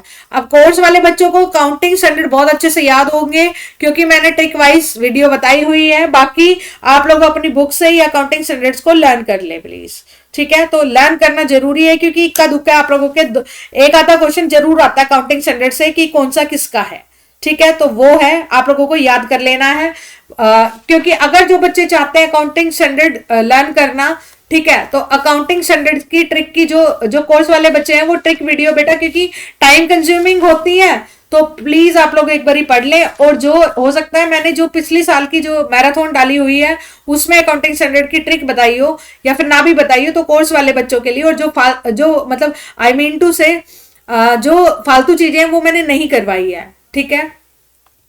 इसलिए मैंने इस मैराथन में वही चीजें इंक्लूड करी गई है बेटा। टाइम जो बचाना है हमें, इतने कम टाइम में हमें बहुत सारी चीजें कवर करनी है। अब है बेटा आप लोगों का नेक्स्ट टॉपिक जो आप लोगों का है जीएसटी। जीएसटी से जो क्वेश्चन आता है ना यानी गुड्स एंड सर्विसेज टैक्स, इसे जो क्वेश्चन आता है सिर्फ मैं वही कराऊंगी, इसके अलावा नहीं करवाने वाली हूं आप लोगों को, ठीक है। जीएसटी से थ्योरेटिकल पॉइंट ऑफ व्यू से आप लोगों को चीजें कवर करनी है, थ्योरेटिकल पॉइंट ऑफ व्यू से जो चीजें इंपॉर्टेंट है वो करवा दूंगी आप लोगों की। जीएसटी से क्या चीजें इंपॉर्टेंट है जीएसटी से मेरे को एक बार देख लेने दीजिए पीवाईक्यू में। देखिए बेटा इसमें क्या इंपॉर्टेंट है जीएसटी के अंदर, जीएसटी के अंदर बहुत सारी चीजें इंपॉर्टेंट है आप लोगों की, वो क्या देखो। थ्योरेटिकल एस्पेक्ट से यहां से क्वेश्चन पूछा जाता है। सबसे पहले जो आप लोगों का जीएसटी है, गुड्स एंड सर्विसेज टैक्स है, गुड्स एंड सर्विसेज टैक्स, वो आप लोगों को रिप्लेस करके आया था, वो आप लोगों के रिप्लेस करके आया था 17 टैक्सेस को, यानी 17 इनडायरेक्ट टैक्स हटाए गए थे तब एक जीएसटी आया था उन सबको कंबाइन करके। और जीएसटी क्या है, गुड्स एंड सर्विसेज टैक्स एक इनडायरेक्ट टैक्स है, तो 17 इनडायरेक्ट टैक्स को रिप्लेस करके आया आप लोगों का जीएसटी, ठीक है। जिसमें से 8 तो सेंट्रल टैक्स थे, 8 तो सेंट्रल यानी केंद्र सरकार द्वारा लगाए गए टैक्स थे और 9 स्टेट द्वारा लगाए गए टैक्स थे, ठीक है। STATE कई बार स्पेलिंग गलत हो जाती है जल्दी जल्दी में। फिर है उसके बाद आप लोगों का जो आप लोगों से जनरली एग्जाम में पूछा जाता है वो क्या चीजें पूछी जाती हैं, ठीक है। जीएसटी होल कंट्री पे लगाई गई है इंक्लूडिंग JNK यानी जम्मू एंड कश्मीर को भी इंक्लूड करके आप लोगों को यानी होल कंट्री पे एप्लीकेबल है, जीएसटी एप्लीकेबल है सारी चीजों पर, सारी कंट्री में इंक्लूड JNK जम्मू कश्मीर को भी, ठीक है। सेकेंड इज स्लैब्स कितनी है, स्लैब रेट कितनी है, स्लैब रेट 4 स्लैब रेट है, कौन कौन सी बेटा, 5%, 12%, 18% और 28%, ठीक है। आप लोगों को ध्यान रखना है। फिर आप लोगों की एक जो SEZ होता है उसके ऊपर जो जीएसटी होती है वो 0 होती है, ठीक है। अब जीएसटी काउंसिल चेयरपर्सन कौन होता है ये पूछ लिया जाता है। जीएसटी काउंसिल चेयरपर्सन कौन होता है, फिनेंस मिनिस्टर होता है, फिनेंस मिनिस्टर, ठीक है। ध्यान रखना है आप लोगों को। और आप लोगों का जैसे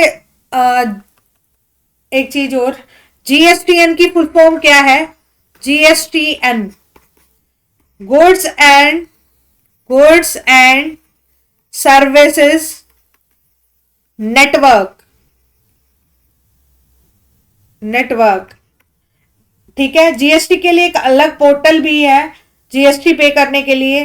ठीक है, आप लोगों को बहुत बहुत सारी चीजें ध्यान रखनी है। कई बार अकाउंटिंग पर्पज से चीजें याद रखनी होती है, कई बार थ्योरेटिकल पर्पज से।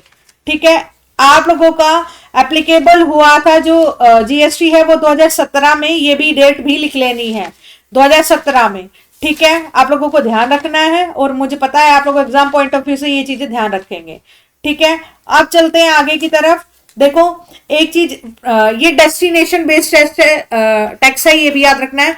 डेस्टिनेशन बेस्ड टैक्स है।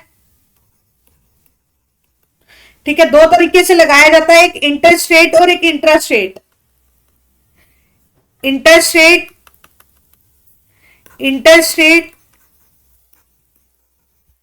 और एक इंट्रा स्टेट।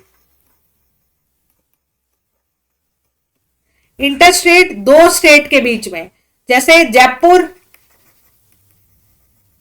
और आप लोगों के रेवाड़ी के बीच में कोई ट्रांजैक्शन हो रही है, राइट? तो आप लोगों का क्या करोगे, ये क्या है, इंटर स्टेट, दो स्टेट के बीच में है, तो ट्रांजैक्शन आईजीएसटी के हिसाब से चीजें रिकॉर्ड हो जाएगी, आईजीएसटी से इनपुट और आउटपुट। और इंट्रा में दो चीज होती है, एक तो सीजीएसटी लगेगा और आप लोगों का एसजीएसटी लगेगा।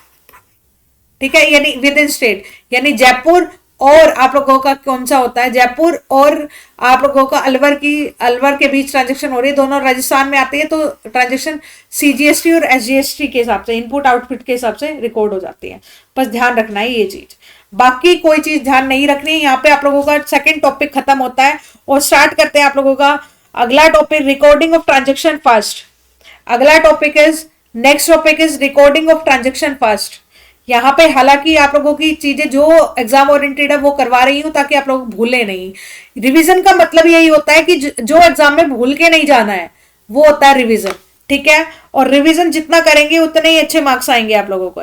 ठीक है, recording of transaction first, recording of transaction first, recording of transaction first. देखो बेटा, इस टॉपिक में हम क्या पढ़ने वाले हैं, इस टॉपिक में हम पढ़ने वाले हैं, देखो रिकॉर्डिंग ऑफ ट्रांजैक्शन फर्स्ट में आप लोगों के सिलेबस में क्या गिवन है, आपके सिलेबस में गिवन है बिजनेस ट्रांजैक्शन का मतलब बता चुकी हूं, ट्रांजैक्शन और इवेंट। बिजनेस ट्रांजैक्शन मतलब ऐसा लेन देन जिसका हमारे पास एक तरह से एविडेंस हो, उन्हीं को रिकॉर्ड करेंगे। मॉनेटरी टर्म हो, एविडेंस हो और मॉनेटरी टर्म्स में हो, दो चीज देखेंगे। ठीक है, वो बिजनेस ट्रांजैक्शन कहलाती है। अब देखो, अब वो पूछ रहा है कि बेटा सोर्स डॉक्यूमेंट, आप लोगों से पूछा गया सोर्स डॉक्यूमेंट, यहां से क्वेश्चन कैसे आते हैं।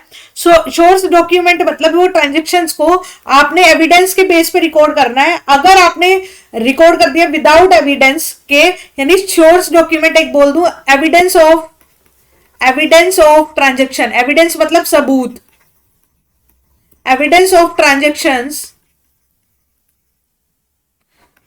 एविडेंस ऑफ ट्रांजेक्शन को क्या बोलते हैं हम लोग, सोर्स डॉक्यूमेंट बोलते हैं।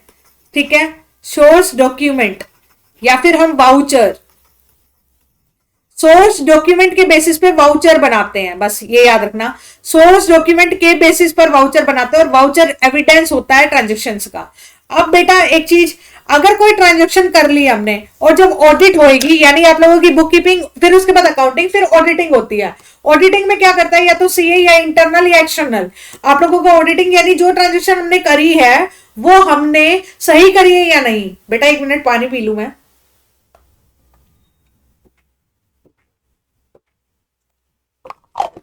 जो ट्रांजेक्शन हमने करी है वो सही करी है या नहीं, इस चीज के लिए जो एविडेंस होता है उसे बोलते हैं सोर्स डॉक्यूमेंट। ठीक है, सही करी होनी चाहिए, या फिर कई बार फेक ट्रांजेक्शन कर देते हैं ना अपनी प्रॉफिट को कम या ज्यादा दिखाने के लिए, तो उसे रोकने के लिए हर चीज का जो भी ट्रांजेक्शन करी गई है उसका सबूत होना चाहिए। तो वो सबूत ही क्या है, वाउचर या सोर्स डॉक्यूमेंट बोला जाता है।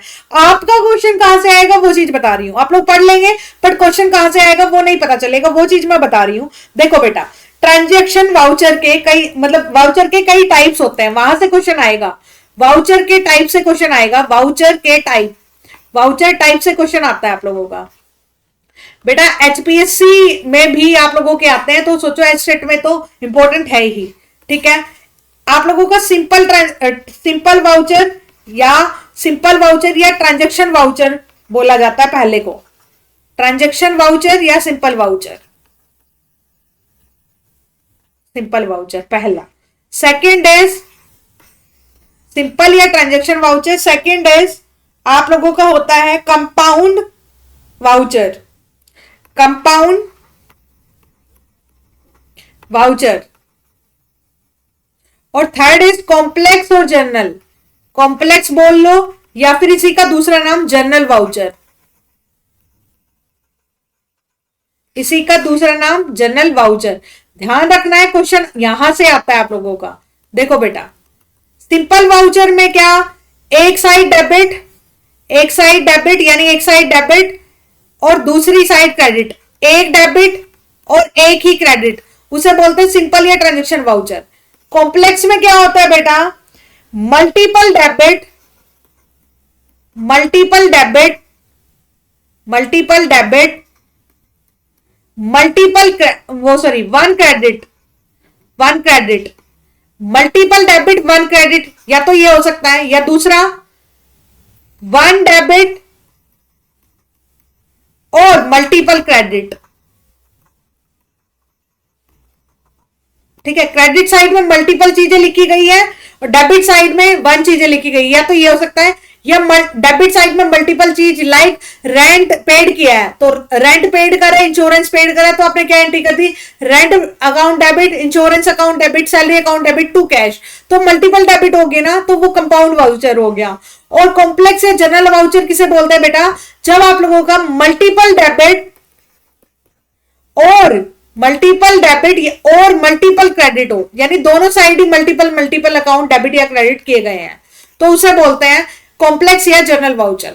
कंपाउंड में एक साइड तो वन होगा, दूसरी साइड मल्टीपल होगा, चाहे वो डेबिट साइड हो चाहे वो क्रेडिट साइड हो। सिंपल में एक ही डेबिट एक ही क्रेडिट, यहां से क्वेश्चन आता है और आपको कभी सपनों में भी नहीं पता चलेगा कि क्वेश्चन कहां से आएगा, ठीक है। नेक्स्ट इज आप लोगों के सिलेबस के अकॉर्डिंग सारी चीजें एग्जाम ओरिएंटेड तरीके से खत्म करवाऊंगी मैं, बिल्कुल मजे आ जाएंगे आप लोगों को।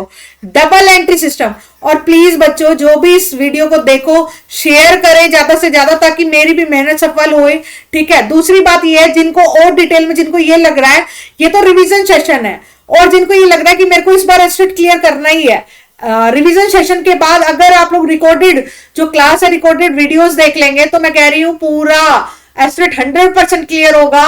और रिकॉर्डेड मेरी जो क्लासेस है वो 20, 22, 15 मिनट की पड़ी हुई है, बहुत ज्यादा लंबी वीडियोस मैं नहीं बनाती हूँ, मैं टाइम वेस्ट करने के ऊपर फोकस नहीं करती हूँ, मैं आप लोगों के एग्जाम निकलवाने पे फोकस करती हूँ। बहुत सारे पिछले सेशंस में 2023 में भी ऐसे बच्चे रहे हैं जो एक हफ्ते पहले जुड़े हैं कॉमर्स में और क्वालिफाई करके आज एचपीएससी पीजीटी प्री क्लियर कर चुके हैं। तो आप लोगों भी अगली साल अगर एचपीएससी में पार्ट लेना चाहते हैं तो एस्टेट क्लियर करना है तो आप आराम से, आप लोगों को मेहनत करना उतना इंपॉर्टेंट नहीं है जितना सही दिशा में मेहनत इंपॉर्टेंट है, राइट। चलो आगे चलते हैं। डबल एंट्री सिस्टम आप लोगों का मैं बता चुकी थी, फिर भी मैं आप लोगों को बताऊंगी कि यहां से क्वेश्चन कैसे आता है। डबल एंट्री सिस्टम में मैंने बोला दो, जो आप लोगों की एंट्री है वो दो जगह रिकॉर्ड होती है, ठीक है। देखो बेटा, आप लोगों की मैं बोलूं इक्विटी मींस क्या होता है। इक्विटी मींस आप लोगों से यहां से ये पूछा जाता है, equity means owners claim, owners claim on total assets, ठीक है।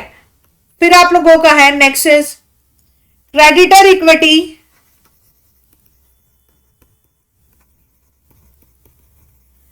को लाइबिलिटी बोला जाता है, ठीक है। ओनर्स इक्विटी को कैपिटल और टोटल इक्विटी को एसेट। और ओरिजिनल जो इक्वेशन बनती है उससे क्वेश्चन आते हैं, वो क्या है, यहां से न्यूमेरिकल भी पूछ लिया जाता है, वो कैसा बताऊंगी। जैसे आप लोगों की ओरिजिनल इक्वेशन होती है asset is equal to, asset is equal to liability plus capital, capital और लाइबिलिटी को जमा कर देंगे तब टोटल एसेट आ जाएगी। अब कई बार आप लोगों से पूछ लिया जाएगा, एसेट है 2 लाख, लाइबिलिटी है 1 लाख, कैपिटल बताओ, क्या बता सकते हो? और जो बच्चा नहीं बता सकता वो मूर्ख है। बता देंगे मैम, हमारे पास इक्वेशन है, एसेट एसेट क्या इस इक्वेशन में पुट कर दो। एसेट कितनी है 2 लाख और लाइबिलिटी हमारी कितनी है 1 लाख, प्लस कैपिटल कितनी है नहीं पता, एक्स मान लो। एक्स की वैल्यू कैसे निकल जाएगी?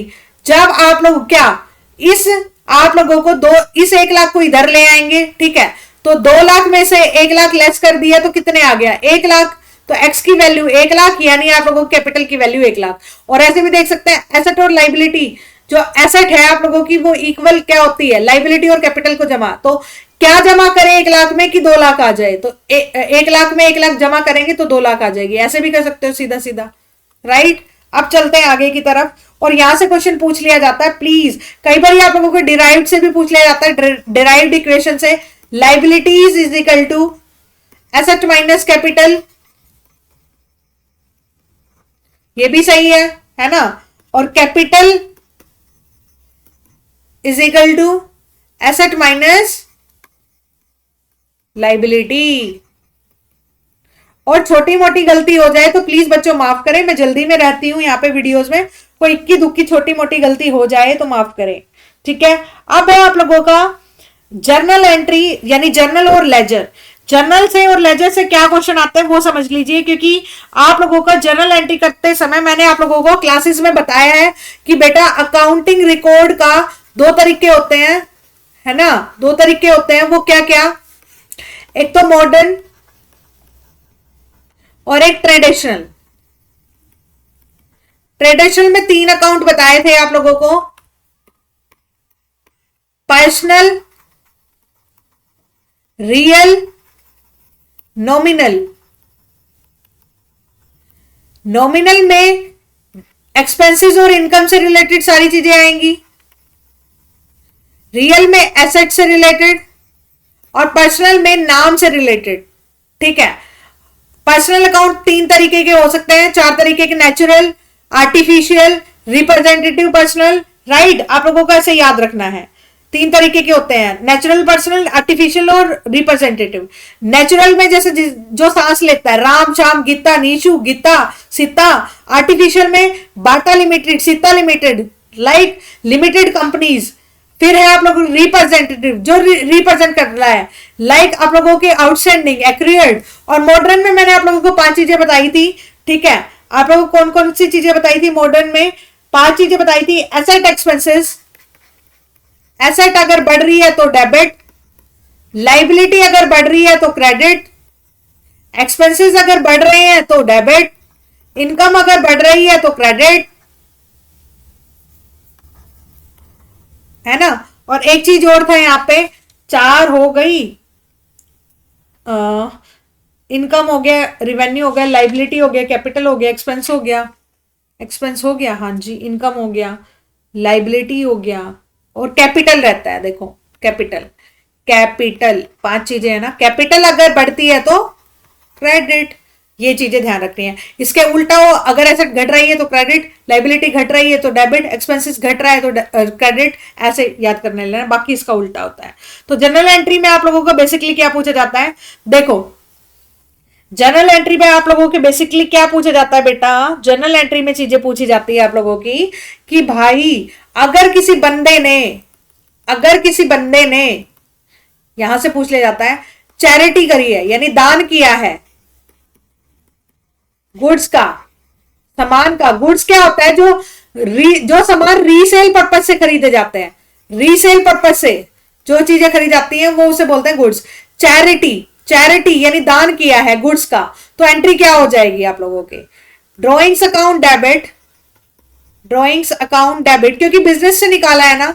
और 2 परचेजेस, अगर बिजनेस से नहीं निकालते तो परचेज करते, तो ऐसे कर लो 2 परचेजेस अकाउंट, ये एंट्री हो जाएगी। ऐसी एंट्री एग्जाम में पूछी जाएगी कि निकाला जाएगा तो डेबिट क्या होगा, क्रेडिट क्या होगा। और जनरल एंट्रीज का मैंने डिटेल में करवाया आप लोगों का, जनरल एंट्रीज इतने डिटेल में नहीं करवा सकते हो अभी, आई होप आप लोग समझ रहे होंगे, क्योंकि मुझे चीजें रिवाइज करवानी है। तो यहां से ये वाली एंट्री अक्सर पूछी जाती है, इसलिए मैंने बता दी है।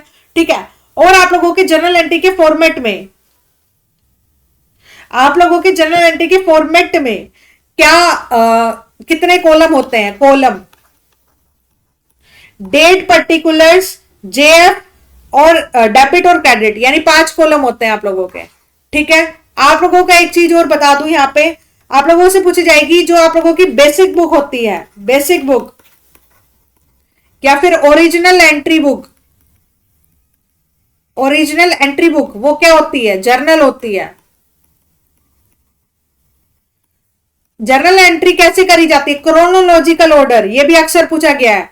क्रोनो क्रो CHRO, मैं वही सोच रही हूं, मैंने गलत लिख दिया, CHRONOLOGICAL, क्रोनोलॉजिकल, या फिर बोल दे सीक्वेंस में, या फिर बोल दे डेट वाइज चीजें लिखी जाती हैं। ठीक है, समझ आ गया होगा। फिर हो गया आप लोगों का। और लेजर में आप लोगों को लेजर क्यों बनाया जाता है बेटा? लेजर क्यों बनाया जाता है? अगर आप जर्नल में चीजें लिख रहे हैं, जर्नल में लिखने को, जर्नल रिकॉर्डिंग कर रहे हैं, जर्नल में चीजें लिख रहे हैं, तो उसे बोलते हैं उस प्रोसेस को जर्नलाइजिंग, LISING, जर्नलाइजिंग। अगर आप लेजर में चीजें लिख रहे हैं, पेन चेंज कर लेते हो बेटा, राइटिंग खराब हो सकती है, माफी चाहूंगी, जल्दी में हूं। लेजर, लेजर में चीजें लिखने को पोस्टिंग कहा जाता है। ठीक है, लेजर में चीजें लिखने को पोस्टिंग कहा जाता है, आप लोगों को ध्यान रखना है ये चीज। ठीक है, और आप लोगों के लेजर में अकाउंट्स 2 तरीके से बांट दिए जाते हैं। ठीक है, जो आप लोगों के परमानेंट अकाउंट कौन कौन से होते हैं? आप लोगों के परमानेंट अकाउंट होते हैं रियल अकाउंट और पर्सनल अकाउंट। ठीक है, यहां पे अकाउंट को 2 भागों में बांट दिया, रियल अकाउंट और पर्सनल अकाउंट। रियल अकाउंट और पर्सनल अकाउंट को तो बैलेंस शीट तक ले जाया जाता है, लेकिन नॉमिनल अकाउंट यानी खर्चे और आप लोगों के इनकम को टेम्पररी अकाउंट बोला जाता है। ये परमानेंट है, परमानेंट। और नॉमिनल में इनकम और एक्सपेंसेस आते हैं, इसको टेम्पररी नेचर का बोलते हैं।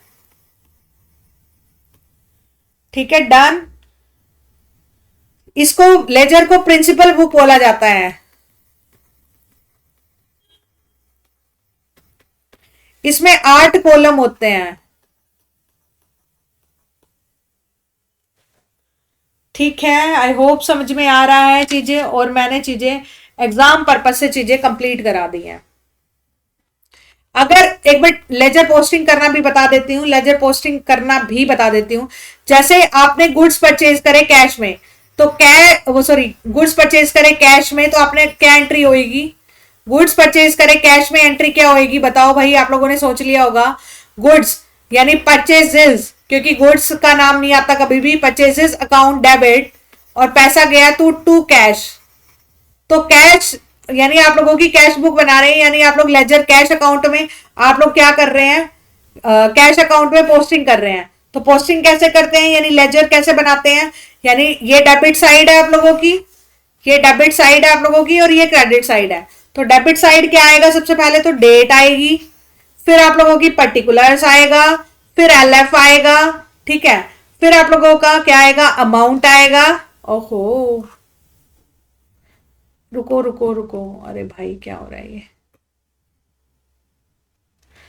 एक सेकंड रुकना बेटा, मेरे से गलती से कुछ क्लिक हो गया।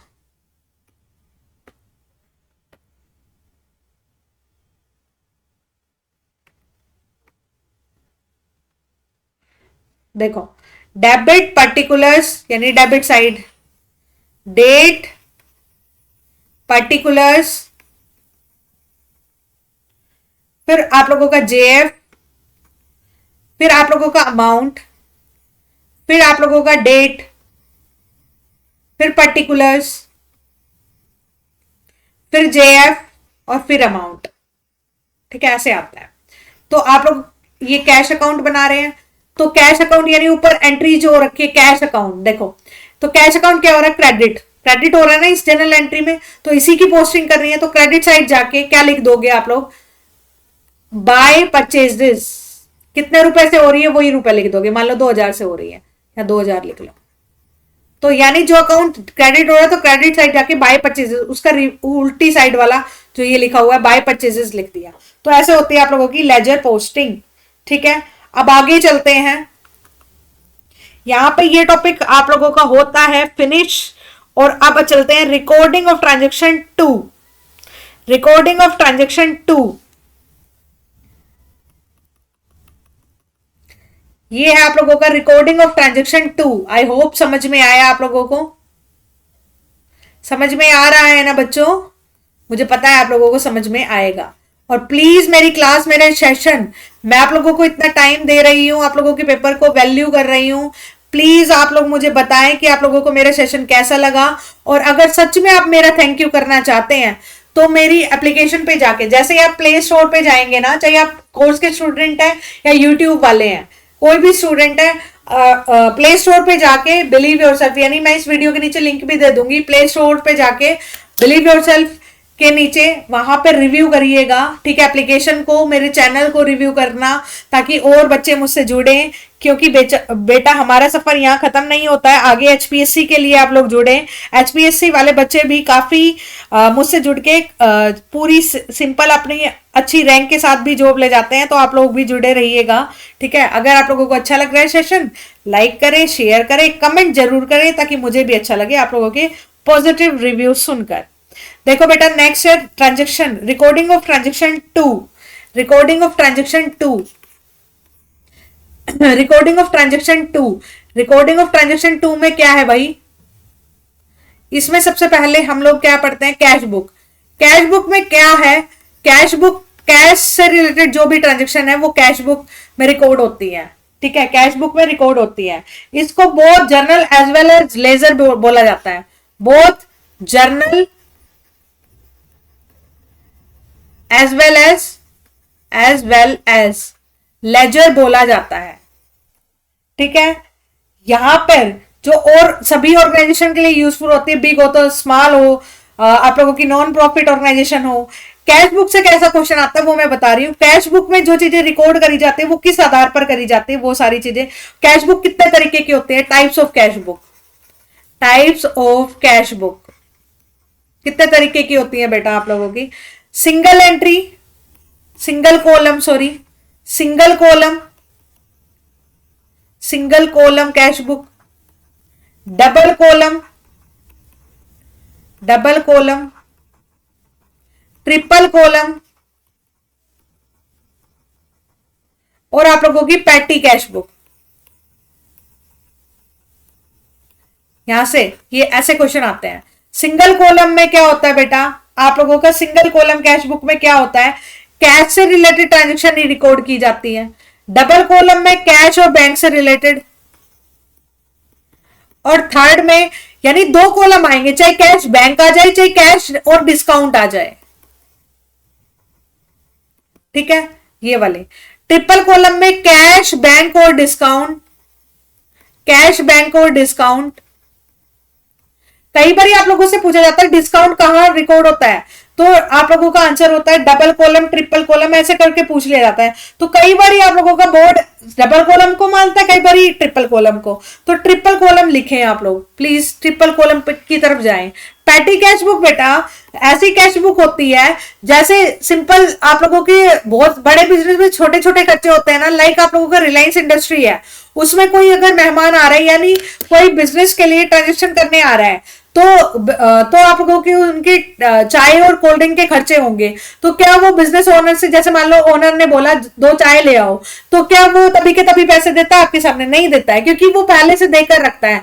तो यानी छोटे छोटे खर्चों के लिए जो रिकॉर्डिंग करी जाती है डेली रूटीन के, उसे बोलते हैं पैटी कैश बुक। और इसके पैटी कैश बुक किस आधार पर रिकॉर्ड की जाती है, वो होती है इंटरेस्ट अकाउंटिंग, इंटरेस्ट सिस्टम।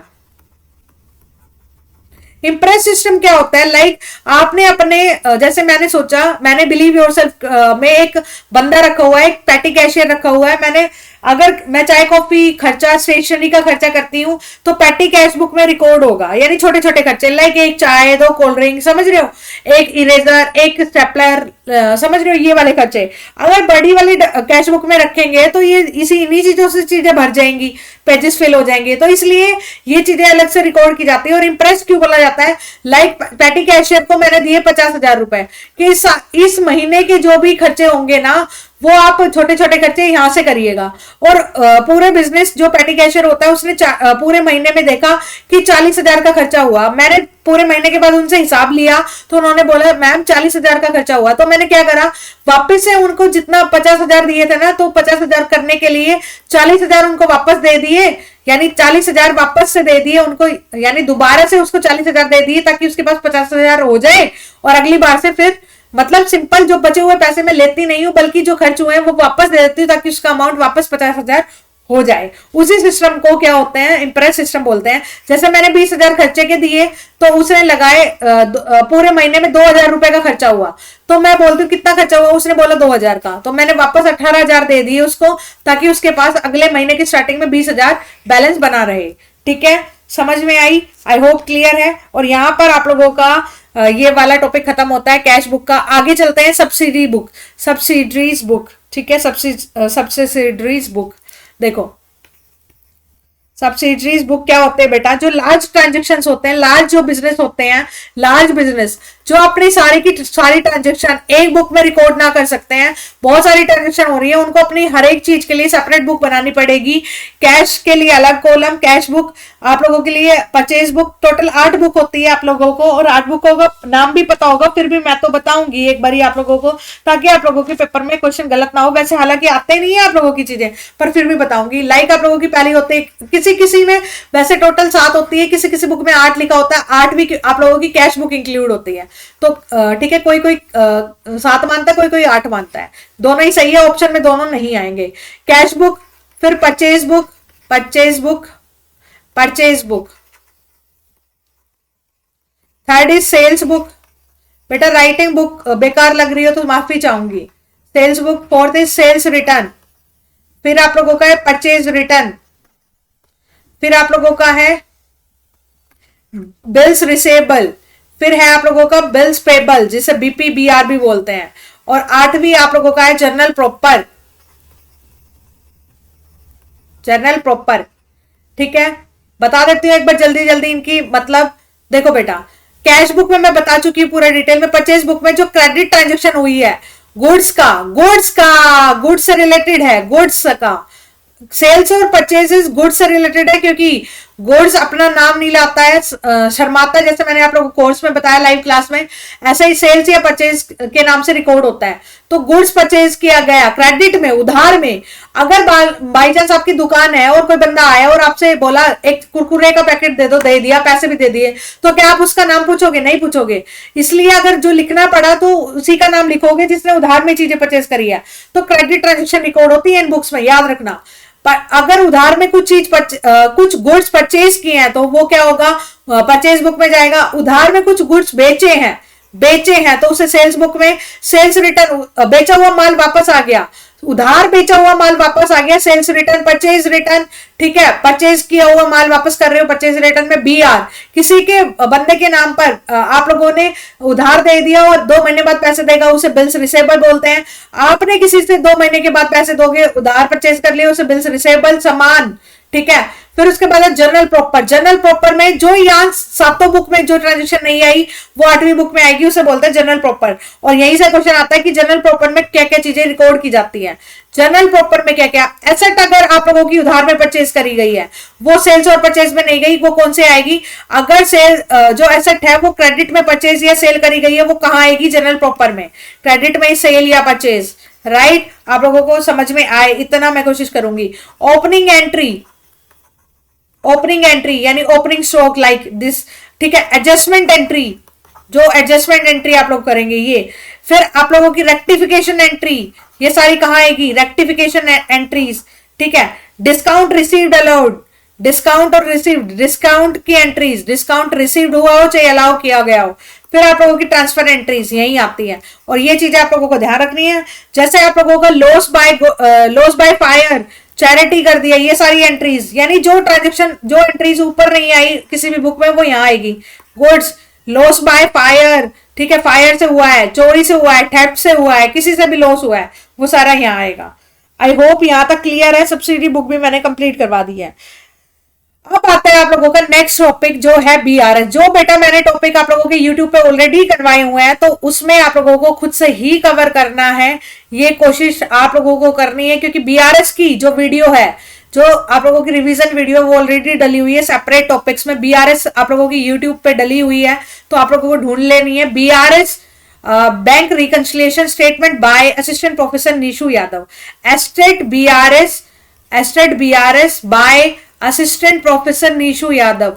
अब यूट्यूब पे ढूंढेंगे आपको दिखाई दे जाएगी, वहां से कवर करना है। बीआरएस टॉपिक मैंने करवा रखा है और बहुत अच्छे से मैं टाइम वेस्ट नहीं करूंगी, ठीक है।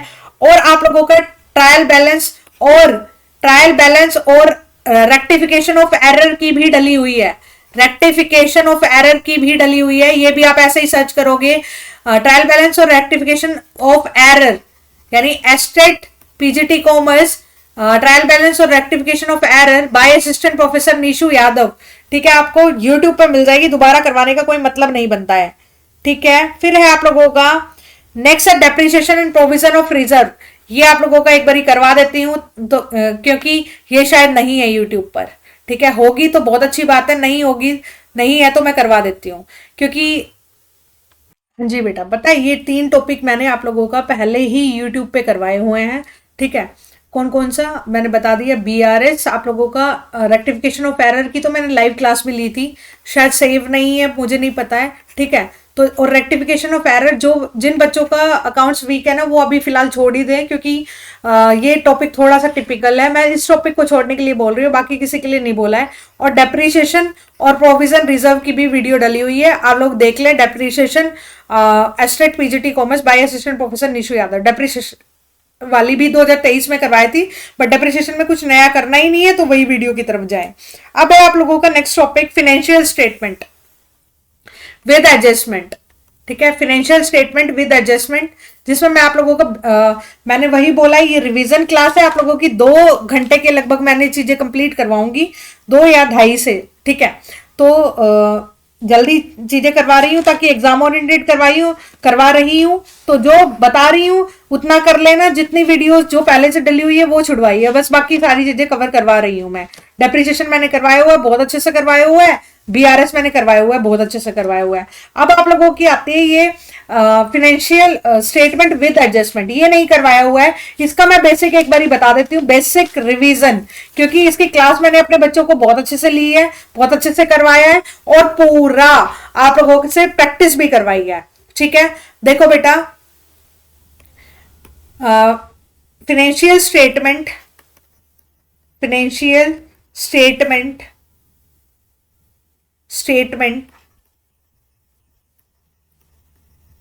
with adjustment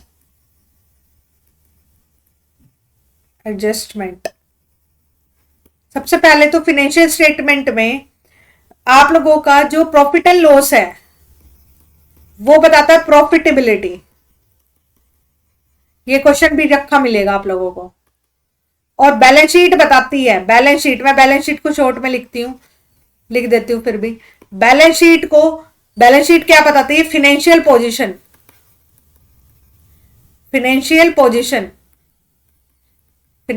पोजीशन बताते हैं, कैसी फाइनेंशियल, ठीक है। और आप लोगों का एट अ पर्टिकुलर डेट पे बनाई जाती है आप लोगों की फाइनेंशियल, जो आप लोगों की बैलेंस शीट है, एज एट, यानी पर्टिकुलर डेट, ठीक है। ध्यान रखना है आप लोगों को। आप देखो, आप लोगों के एडजस्टमेंट में क्या क्या चीजें आती है, फाइनेंशियल स्टेटमेंट बनाते हैं आप लोग, उसमें क्या क्या चीजें आती हैं, ठीक है, वो बता देती हूँ एक बारी। और उसमें आप लोगों को कैसे चीजों को अच्छे से पढ़ना है, कैसे एडजस्टमेंट को समझना है। एक क्वेश्चन यहां से आता है, जहां से क्वेश्चन आता है मैं सिर्फ वही करा रही हूँ, पहले बता रही हूँ आप लोगों को, क्योंकि this is a revision session, ठीक है। जीपी, ग्रोस प्रॉफिट कैसे निकाला जाता है आप लोगों का, gross profit sales minus opening stock plus purchases plus direct expenses minus closing stock. ठीक है, ये सारा आप लोगों का ये ब्रैकेट गलती से लग गया है, ठीक है, माइनस क्लोजिंग स्टॉक।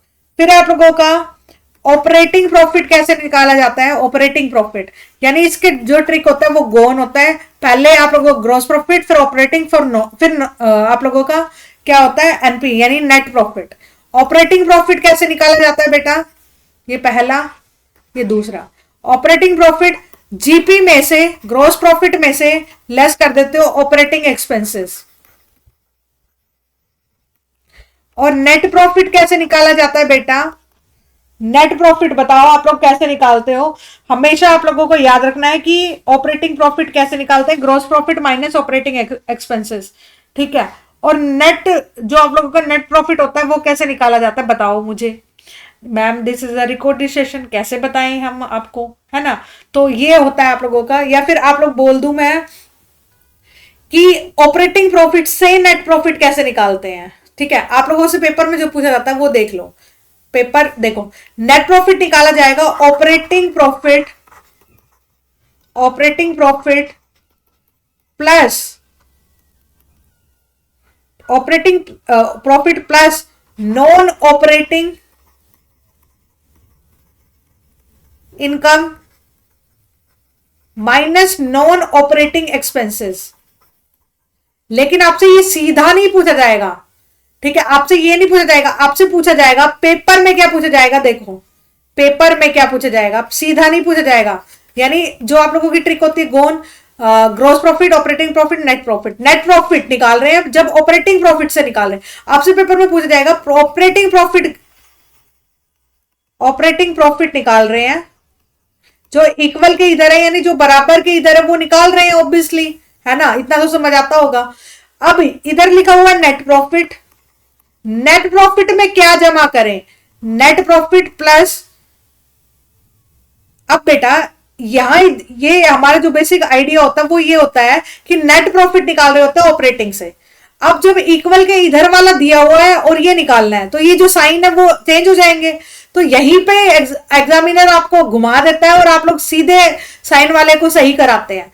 आपसे इस बार ऑपरेटिंग प्रॉफिट निकाल रहे हैं और नेट प्रॉफिट दिया हुआ है तो प्लस तो कर देंगे किसको? Net operating, sorry non operating expenses को, क्योंकि साइन चेंज हो गया। नॉन ऑपरेटिंग एक्सपेंसेस को तो प्लस कर देंगे और इनकम को लेस कर देंगे। बस यहीं पे बच्चे घूम जाते हैं और समझ नहीं पाते ये साइन उल्टे हुए क्यों।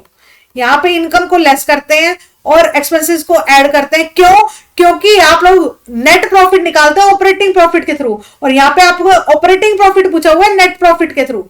आई होप आपको क्लियर, और ये पेपर में आता है और बच्चे गलत करते हैं। 98% बच्चे गलत करते हैं इस क्वेश्चन को, ठीक है।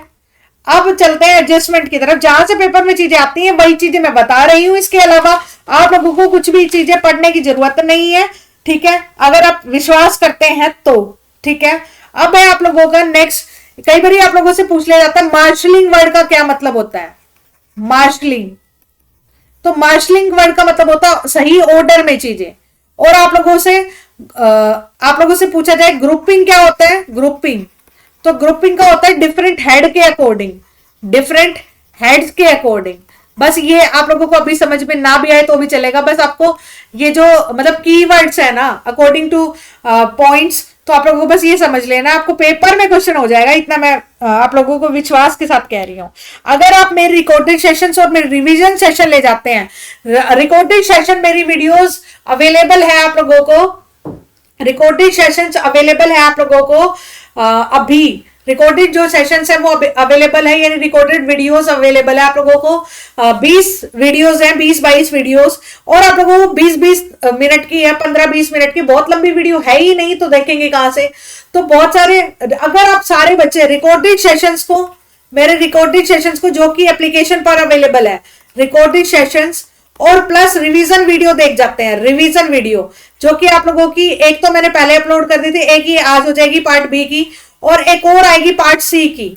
अगर आप लोग ये देख जाते हैं तो आप लोगों का एस्टेट पीजीटी कॉमर्स इस बार क्लियर हो जाएगा 100%। बट कितनी बार देख के जाते हैं वो आप पे डिपेंड है, वो आपकी वही है 100% की तरफ चीजें बढ़ जाएगी, यानी 3 से 4 बार अगर देख जाते हैं तो 100% हो जाएगी। ठीक है, और आप लोगों को रिवीजन ज्यादा मटेरियल पर फोकस ना करके, और अभी तक मेरा जो ये कोर्स था ना वो 1500 में अवेलेबल था, यानी 4000 का कोर्स है 1 ईयर के लिए। ठीक है, 1 ईयर के लिए 4000 का है। ठीक है, लेकिन अभी डिस्काउंट में अवेलेबल है आप लोगों का 3000 में। अगर आप कोर्स को 3 मंथ्स के लिए लेना चाहते हैं तो आप लोगों का 1500 में है, सॉरी 1 मंथ के लिए लेना चाहते हैं तो 1500 में अवेलेबल था। ठीक है, और अब आप लोगों के लिए ये कोर्स कितने जो टाइम बचा है आप लोगों का टोटली, मैं बोल दूं आप लोगों के लिए रिकॉर्डेड सेशंस, और आप लोगों का कोई पीडीएफ नहीं मिलेगी इसमें, इस सेशन में, मतलब इस कोर्स में आप लोगों की अलग से मैं आप लोगों का सिर्फ रिवीजन सेशंस के लिए रिवीजन सेशन, ठीक है, और प्लस रिकॉर्डेड वीडियोस होंगी इसके अंदर, क्योंकि बहुत सारे बच्चे बहुत आप लोगों की मतलब रिक्वेस्ट कर रहे हैं, इस वजह से मैं बता रही हूं। ये कोई पीडीएफ नहीं मिलेगी, कोई आप लोगों को कोई नोट्स नहीं मिलेंगे, कोई एमसीक्यू नहीं मिलेगा, सिर्फ रिवीजन सेशन और रिकॉर्डेड वीडियोस आर अवेलेबल, और टिल योर एग्जाम, जो ये आप लोगों के 15 दिन बचे हैं इसके लिए टिल एग्जाम। और ये वाला कोर्स आज आप लोगों को इस वीडियो, जैसे ये वीडियो डलेगी उसके बाद लाइव हो जाएगा आप लोगों की एप्लीकेशन पर, आप देख सकते हैं 999 रुपीज में, 999 ओनली। ठीक है, और इसके बाद आप लोग प्लीज डिस्काउंट के लिए कॉल मत करना कि मैम इससे कम कर लो, नहीं होएगा भाई, कॉल मत करना प्लीज, परेशान मत करना, क्योंकि बहुत सारे सेशंस होते हैं, बहुत सारी क्लासेस होती हैं। ठीक है, 999 ओनली में अवेलेबल हो जाएगा, क्योंकि बहुत सारे बच्चे रिक्वेस्ट कर रहे हैं। इसमें कोई पीडीएफ नहीं है, कोई नोट्स नहीं है, आप अपनी मर्जी से बनाए, जो बच्चों ने बना रखे हैं उनसे, मतलब आप कैसे भी अरेंज करिए, आई डोंट नो, मैं कोई नोट्स, इसमें कोई पीडीएफ नहीं, कोई एमसीक्यू नहीं, कुछ भी नहीं मिलेगा, और टिल योर एग्जाम 15 दिन के लिए है सिर्फ ये। और आप बोलेंगे कि मैम ये वो, तो ये आपकी मर्जी है। और हाँ, अगर ये कंटेंट को आप 3 से 4 बार पढ़ जाते हैं तो मैं 100% श्योर कह रही हूं आप लोगों को आराम से हो जाएगा आपका स्टेट। ठीक है, अब आप लोगों की नेक्स्ट चीजें क्या है, यहां पे एडजस्टमेंट करने वाले हैं। एडजस्टमेंट में अगर आप लोगों को 2-3 चीजें आती हैं तो आप लोगों को बस एक तो ये चीज ध्यान रखनी है एडजस्टमेंट करते टाइम, कि कोई भी ट्रांजेक्शन अगर आप लोगों की एडजस्टमेंट में दी हुई है, ट्रायल बैलेंस के अंदर कोई भी चीज दी हुई है ट्रायल बैलेंस के अंदर, तो वो एक जगह रिकॉर्ड होगी, चाहे आप लोगों की प्रॉफिट एंड लॉस में हो, चाहे बैलेंस शीट में हो, एक जगह रिकॉर्ड होगी, एक जगह रिकॉर्ड होगी। ठीक है, और आप लोगों की अगर आप लोगों की एडजस्टमेंट में कोई पॉइंट्स दिए हुए हैं तो आप लोगों की 2 जगह रिकॉर्ड होगी, चाहे आप लोगों की ट्रेडिंग में हो, प्रॉफिट एंड लॉस में हो, बैलेंस शीट में हो, 2 जगह रिकॉर्ड होगी, 2 जगह लिखा जाएगा।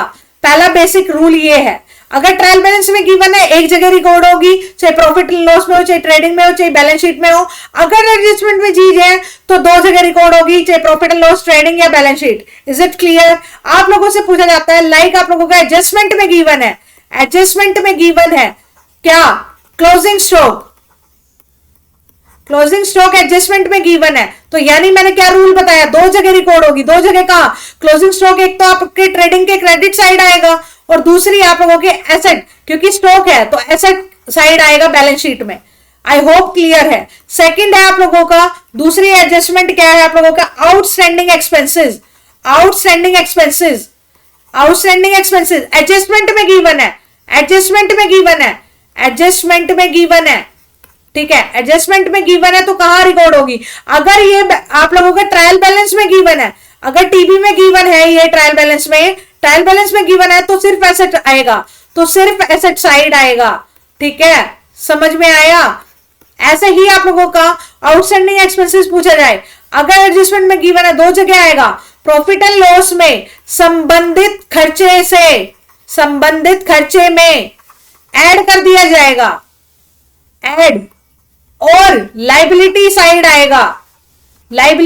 आएगा। अगर टीबी में गिवन है तो आप लोग बताओ कहां आएगा। ठीक है, ऐसे एक जगह ही आएगा। ठीक है, आप लोगों को चीजें ध्यान रखनी है, प्लीज बच्चों ध्यान रखना। ठीक है, अब आप लोगों का चलते हैं आगे की तरफ। Next topic, partnership.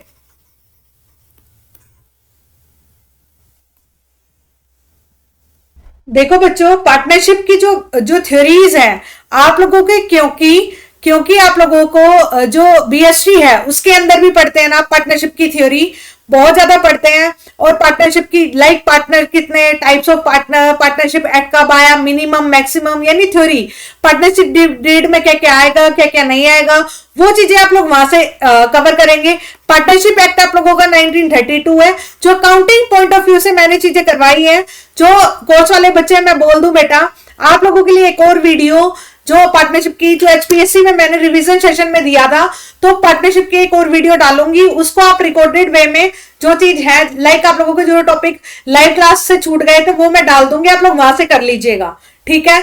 और आप लोगों को पता है मैंने आप लोगों की लाइव क्लास में आप लोगों का जो चीजें हैं यानी न्यूमेरिकल पॉइंट ऑफ व्यू से प्रैक्टिस कराई है, तो वो प्रैक्टिस आप लोगों ने कर ली होगी। और एक जो यूट्यूब वाले बच्चे जो एग्जाम पॉइंट ऑफ व्यू से इंपॉर्टेंट है, क्योंकि इस टाइम यहाँ पे सीखना जरूरी नहीं है, पेपर में क्वेश्चन सही करना ज्यादा इंपॉर्टेंट है, तो उसके अकॉर्डिंग मैं दो तीन चीजें बता देती हूँ ताकि आप लोगों को पेपर में जो रखी मिलती है, ठीक है, वो चीजें आप लोगों को ध्यान में रखनी है, ठीक है। सबसे पहले पार्टनरशिप का जो थ्योरीज करने के बाद बीएससी में लाइक पार्टनर कितने के तरीके के हैं, पार्टनरशिप एक्ट क्या है, मिनिमम मैक्सिमम पार्टनर क्या है, पार्टनरशिप डीड में क्या आएगा क्या नहीं आएगा, उसके अलावा क्या पूछा जाता है, वो चीजें मैं बता रही हूँ यूट्यूब वाले बच्चों के लिए, ठीक है। रिवैल्यूएशन अकाउंट, रिवैल्यूएशन यानी रिवैल्यूएशन अकाउंट में रिवैल्यू वाली चीजें लिखी जाती है, रिवैल्यूएशन अकाउंट, ठीक है। इसका रिवैल्यूएशन अकाउंट का जो प्रॉफिट होता है वो किस रेशो में बांटा जाता है, तो ओल्ड प्रॉफिट रेशो में, ओल्ड रेशो में बांटा जाता है, ओल्ड पार्टनर्स में और ओल्ड रेशो में, ओल्ड पार्टनर्स ओल्ड रेशो, ठीक है, ओल्ड पार्टनर्स और ओल्ड रेशो ध्यान रखना है आप लोगों को। अगर इसी अकाउंट के आगे मेमोरेंडम रिवैल्यूएशन अकाउंट लगा दिया जाए तो वो किस रेशो में बांटा जाएगा बेटा, न्यू प्रॉफिट शेयरिंग रेशो में, new profit and loss sharing ratio, ठीक है। गुडविल के टाइप्स यानी आप लोगों को बता चुके थे, फिर भी पहले एक बार बता देती हूं। जो सेल्फ जनरेटेड गुडविल होती है, यानी गुडविल में आप लोगों को क्या क्या चीजें ध्यान रखनी है, गुडविल में जो सेल्फ जनरेटेड गुडविल होती है वो बुक्स में रिकॉर्ड नहीं करी जाती, वो बुक्स में रिकॉर्ड नहीं होगी, सबसे पहले मैं आप लोगों को बता रही हूं, आप लोगों को कोई बच्चे 11th-12th के पार्टनरशिप के पीछे पड़े हुए हैं, मत करना, नहीं आएगा। आप लोगों के पार्टनरशिप से 3 से 4 क्वेश्चन पूछे जाते हैं, वो मैं यहीं पे बता देती हूं। एक क्वेश्चन आप लोगों से पूछा जाएगा कि भाई हो सकता है पार्टनरशिप एक्ट से पूछ लिया जाए या पार्टनरशिप डीड से पूछ लिया जाए, ठीक है। पहले बता रही हूं, पार्टनरशिप एक्ट पूछ लिया जाएगा या डीड पूछ लिया जाएगा, या पार्टनरशिप डीड नहीं बनाई तो के प्रोविजन यानी 6% आप लोगों का पार्टनर्स ऑन लोन दिया जाता है 6% पर एनम, ये क्वेश्चन पूछा जाता है। एक आप लोगों का profit and loss sharing ratio से न्यूमेरिकल आएगा, ठीक है। एक आप लोगों का मिनिमम मैक्सिमम पार्टनर से आ जाएगा, यानी आप लोगों का स्ट्रिक्ट में थ्योरेटिकल क्वेश्चन पे ज्यादा फोकस किया जाता है। और एक पूछ लिया जाएगा जनरल एंट्री से, लाइक आप लोगों का डिसोल्यूशन जब होगा तो कौन सा अकाउंट बनाकर चीजें सही की जाएगी डिसोल्व करते टाइम, तो वो होता है रियलाइजेशन अकाउंट बनाया जाता है आप लोगों का। डिसोल्यूशन यानी फर्म खत्म हो रही है, पार्टनरशिप फर्म खत्म हो रही है तो उसे बोलते हैं डिसोल्यूशन, पार्टनरशिप फर्म एंड हो रही है, पार्टनरशिप फर्म, ठीक है। और अगर पार्टनरशिप फर्म आप लोगों की एंड नहीं हो रही है, सिर्फ पार्टनरशिप डील खत्म हो रही है, तो उसे बोलते हैं डेथ, रिटायरमेंट, ये सब का रिवैल्यूएशन का केस हो जाता है वो, ठीक है। तो रिवैल्यूएशन अकाउंट बनाया जाता है।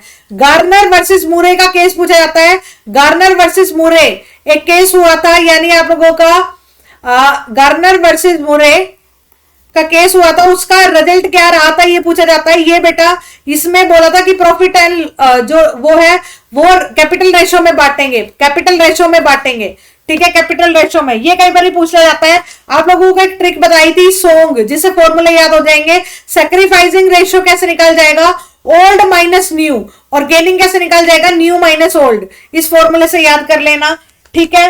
और आप लोगों का गुडविल में ही चीजें और क्या थी बेटा, गुडविल के 3 मतलब एक बार इंटेंजिबल एसेट से जो अकाउंटिंग स्टैंडर्ड होता है वो 26 होता है, गुडविल एक इंटेंजिबल एसेट है, तो गुडविल का जो अकाउंटिंग स्टैंडर्ड हुआ वो 26 हुआ, ठीक है आप लोगों को।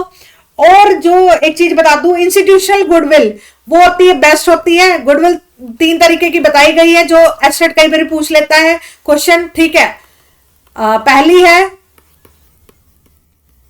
है आप लोगों की इंस्टीट्यूशनल गुडविल। इंस्टीट्यूशनल गुडविल ये बेस्ट है।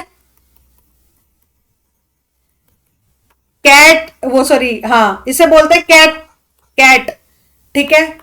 फिर है आप लोगों की next is personal goodwill. Personal goodwill इसे बोलते हैं आप लोगों को डॉग, ठीक है। और थर्ड इज आप लोगों की रेट, रेट जिसे आप लोग बोलते हैं इमरजेंसी गुडविल। गुडविल पॉजिटिव और नेगेटिव दोनों हो सकती है। गुडविल पॉजिटिव और नेगेटिव दोनों हो सकती है। May be positive, may be negative. हमारी छवि मार्केट में अच्छी भी हो सकती है और गंदी भी हो सकती है, ठीक है। न्यूमेरिकल सीखने का भी टाइम नहीं है आप लोगों को, नहीं इस पेपर के टाइम में जिस बच्चे को आते हैं वो एक बार रिवाइज कर ले, जिसको नहीं आते हैं घबराए नहीं। अगर कोई बुक की गुडविल को पार्टनर्स में बांट रहे हैं, बुक में लिखी गुडविल को, ये बोला गया है क्वेश्चन में, बुक में लिखी गुडविल को बांट रहे हैं, तो ओल्ड पार्टनर में बांटी जाएगी। तो ओल्ड पार्टनर में ओल्ड रेशो। और अगर कोई नया पार्टनर आ रहा है और वो ला रहा है गुडविल के पैसे, गुडविल के पैसे ला रहा है न्यू पार्टनर, तो वो किसमें बटेगी,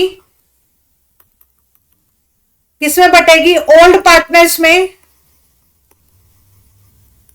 सैक्रिफाइसिंग रेशियो में, सैक्रिफाइसिंग रेशियो में, जिस रेशियो में उन्होंने त्याग किया है कितने हिस्से का, उसी रेशियो में बटेगी। ध्यान रखना है आप लोगों को। डिसोल्यूशन बता चुकी हूं। या डिसोल्यूशन से थ्योरी का क्वेश्चन भी आ जाता है, एक फर्म का डिसोल्यूशन कैसे हो सकता है, डिसोल्यूशन ऑफ फर्म और dissolution of partnership. Dissolution of partnership हो रहा है ना, डिसोल्यूशन ऑफ फर्म, यहां मैंने फर्म तो नहीं लिख दिया था ऊपर से गलती से, मेरे को लग रहा है ऊपर छोटी सी गलती है। यहाँ dissolution of partnership firm, of partnership firm, dissolution of partnership, ठीक है, फर्म, ठीक है। सही सही किया था, सही लिखा था, गलती नहीं करी थी। पार्टनरशिप की डिसोल्यूशन कब हो रही है? या तो कोर्ट के थ्रू होती है, मतलब पूरा जो पार्टनरशिप फॉर्म है आप लोगों की वो डिसोल्व हो रही है, उसका रीजन क्या है? कई बार यहां से भी क्वेश्चन पूछ लिया जाता है थ्योरेटिकल। आप लोगों का स्ट्रेट पार्टनरशिप से थ्योरेटिकल क्वेश्चन पूछता है, न्यूमेरिकल बस वही पूछता है जो सैक्रिफाइसिंग रेशियो पूछ लेगा, न्यू रेशियो, जो कि प्रैक्टिस करवाई थी आपके कोर्स में, ठीक है। तो आप लोगों का डिसोल्यूशन ऑफ पार्टनरशिप फॉर्म किन रीजन से हो सकता है? Dissolution by agreement, by agreement, कि भाई एग्रीमेंट, एग्रीमेंट की स्पेलिंग गलत लिखी गई। एग्रीमेंट मतलब ये कि भाई हम 1 साल तक बिजनेस करेंगे, फिर एक साथ कोई बिजनेस नहीं करेंगे। अरे क्या हो रहा है ये, ठीक है। डिसोल्यूशन बाय एग्रीमेंट अपने आप चल रहा है ये पेन। फिर है सेकेंड है कंपल्सरी डिसोल्यूशन। कंपल्सरी डिसोल्यूशन मतलब हमारी फर्म जो है वो लॉस में चल रही है, कोर्ट ऑर्डर कर दे, ठीक है। सर्टेन कंटीजेंसीज, यानी कुछ ऐसी घटना घट गई, ठीक है, जितने भी पार्टनर थे वो सारे एक साथ मर गए, तो ऐसी घटना घट गई। डिसोल्यूशन बाय नोटिस, डिसोल्यूशन यानी सभी की सहमति पर डिसोल्यूशन हो रहा है, डिसोल्यूशन बाय नोटिस, ठीक है। तो यानी सभी की सहमति पर, यानी पार्टनरशिप एट विल हो रहा है, तो ये, तो यहां से भी क्वेश्चन पूछ लिया जाता है। डिसोल्यूशन के टाइम में कितने अकाउंट बनाए जाते हैं? डिसोल्यूशन इंपॉर्टेंट है इसलिए डिटेल में ही बता रही हूं। डिसोल्यूशन, जब फर्म का डिसोल्यूशन होता है यानी पूरी पार्टनरशिप खत्म हो जाती है, तो कितने अकाउंट बनाए जाते हैं? 4। एक तो realisation, second is partners loan, third is partners capital, और fourth is bank account. Done, I hope समझ में आ गया। और यहां पे होता है आप लोगों का पार्ट बी का रिवीजन समाप्त, पार्ट बी का रिवीजन एंड। ठीक है, आप लोगों को मैं फिर से बता चुकी हूं, बहुत सारे बच्चों ने रिक्वेस्ट करी थी, इसी के कारण ये पार्ट बी का रिवीजन आ रहा है, आया है। जिन बच्चों ने अभी तक पढ़ा है और कॉन्फिडेंस आ चुका है, इट मीन्स ये रिवीजन लगा लो और कॉन्फिडेंस आ जाएगा। जो बिना कोर्स वाले बच्चे हैं उनके लिए बता रही हूं। और जिन बच्चों को अभी भी कॉन्फिडेंस नहीं है, अभी मेरी वीडियो देखी है, तो मैं बता दूं, अगर आज से भी अगर आप लोग मेरी वीडियोस कवर करते हैं तो हो जाएगी। 15-15-20 मिनट की वीडियो डाली हुई है आप लोगों के लिए, क्रैश कोर्स के नाम से अभी अवेलेबल हो जाए। क्योंकि बच्चे, मेरे का कोई प्लान नहीं था क्रैश कोर्स लाने का, बट फिर भी मेरे बच्चों ने तंग कर दिया, बिल्कुल तब लेकर आई हूं। ये 15 दिन जो बचे हैं वो उस पे अवेलेबल है।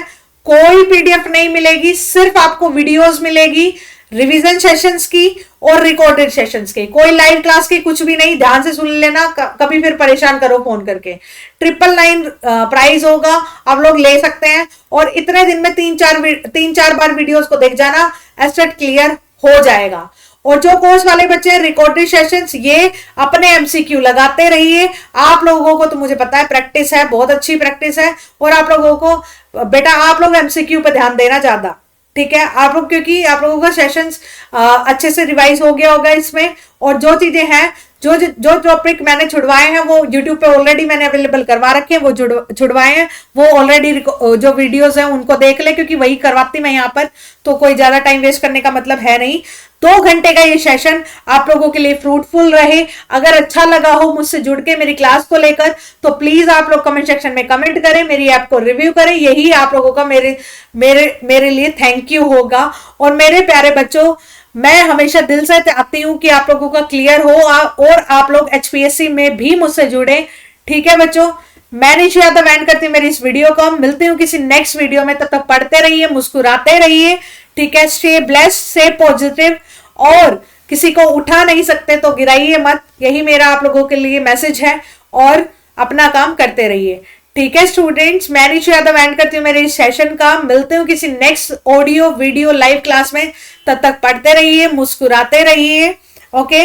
और एक चीज मैं बता दूं कोर्स वाले बच्चों, आप लोगों को एमसीक्यू पे ज्यादा फोकस करना है, एमसीक्यू लगाते रहिए। और बहुत सारे बच्चे ऐसे बोल रहे हैं कि मैम हमने एक बार लगा ली, क्या दोबारा लगाएं? हाँ जी बेटा, एमसीक्यू आप जितनी बार भी लगाना चाहे ना, उतनी बार लगा सकते हैं, ठीक है, जितनी बार भी।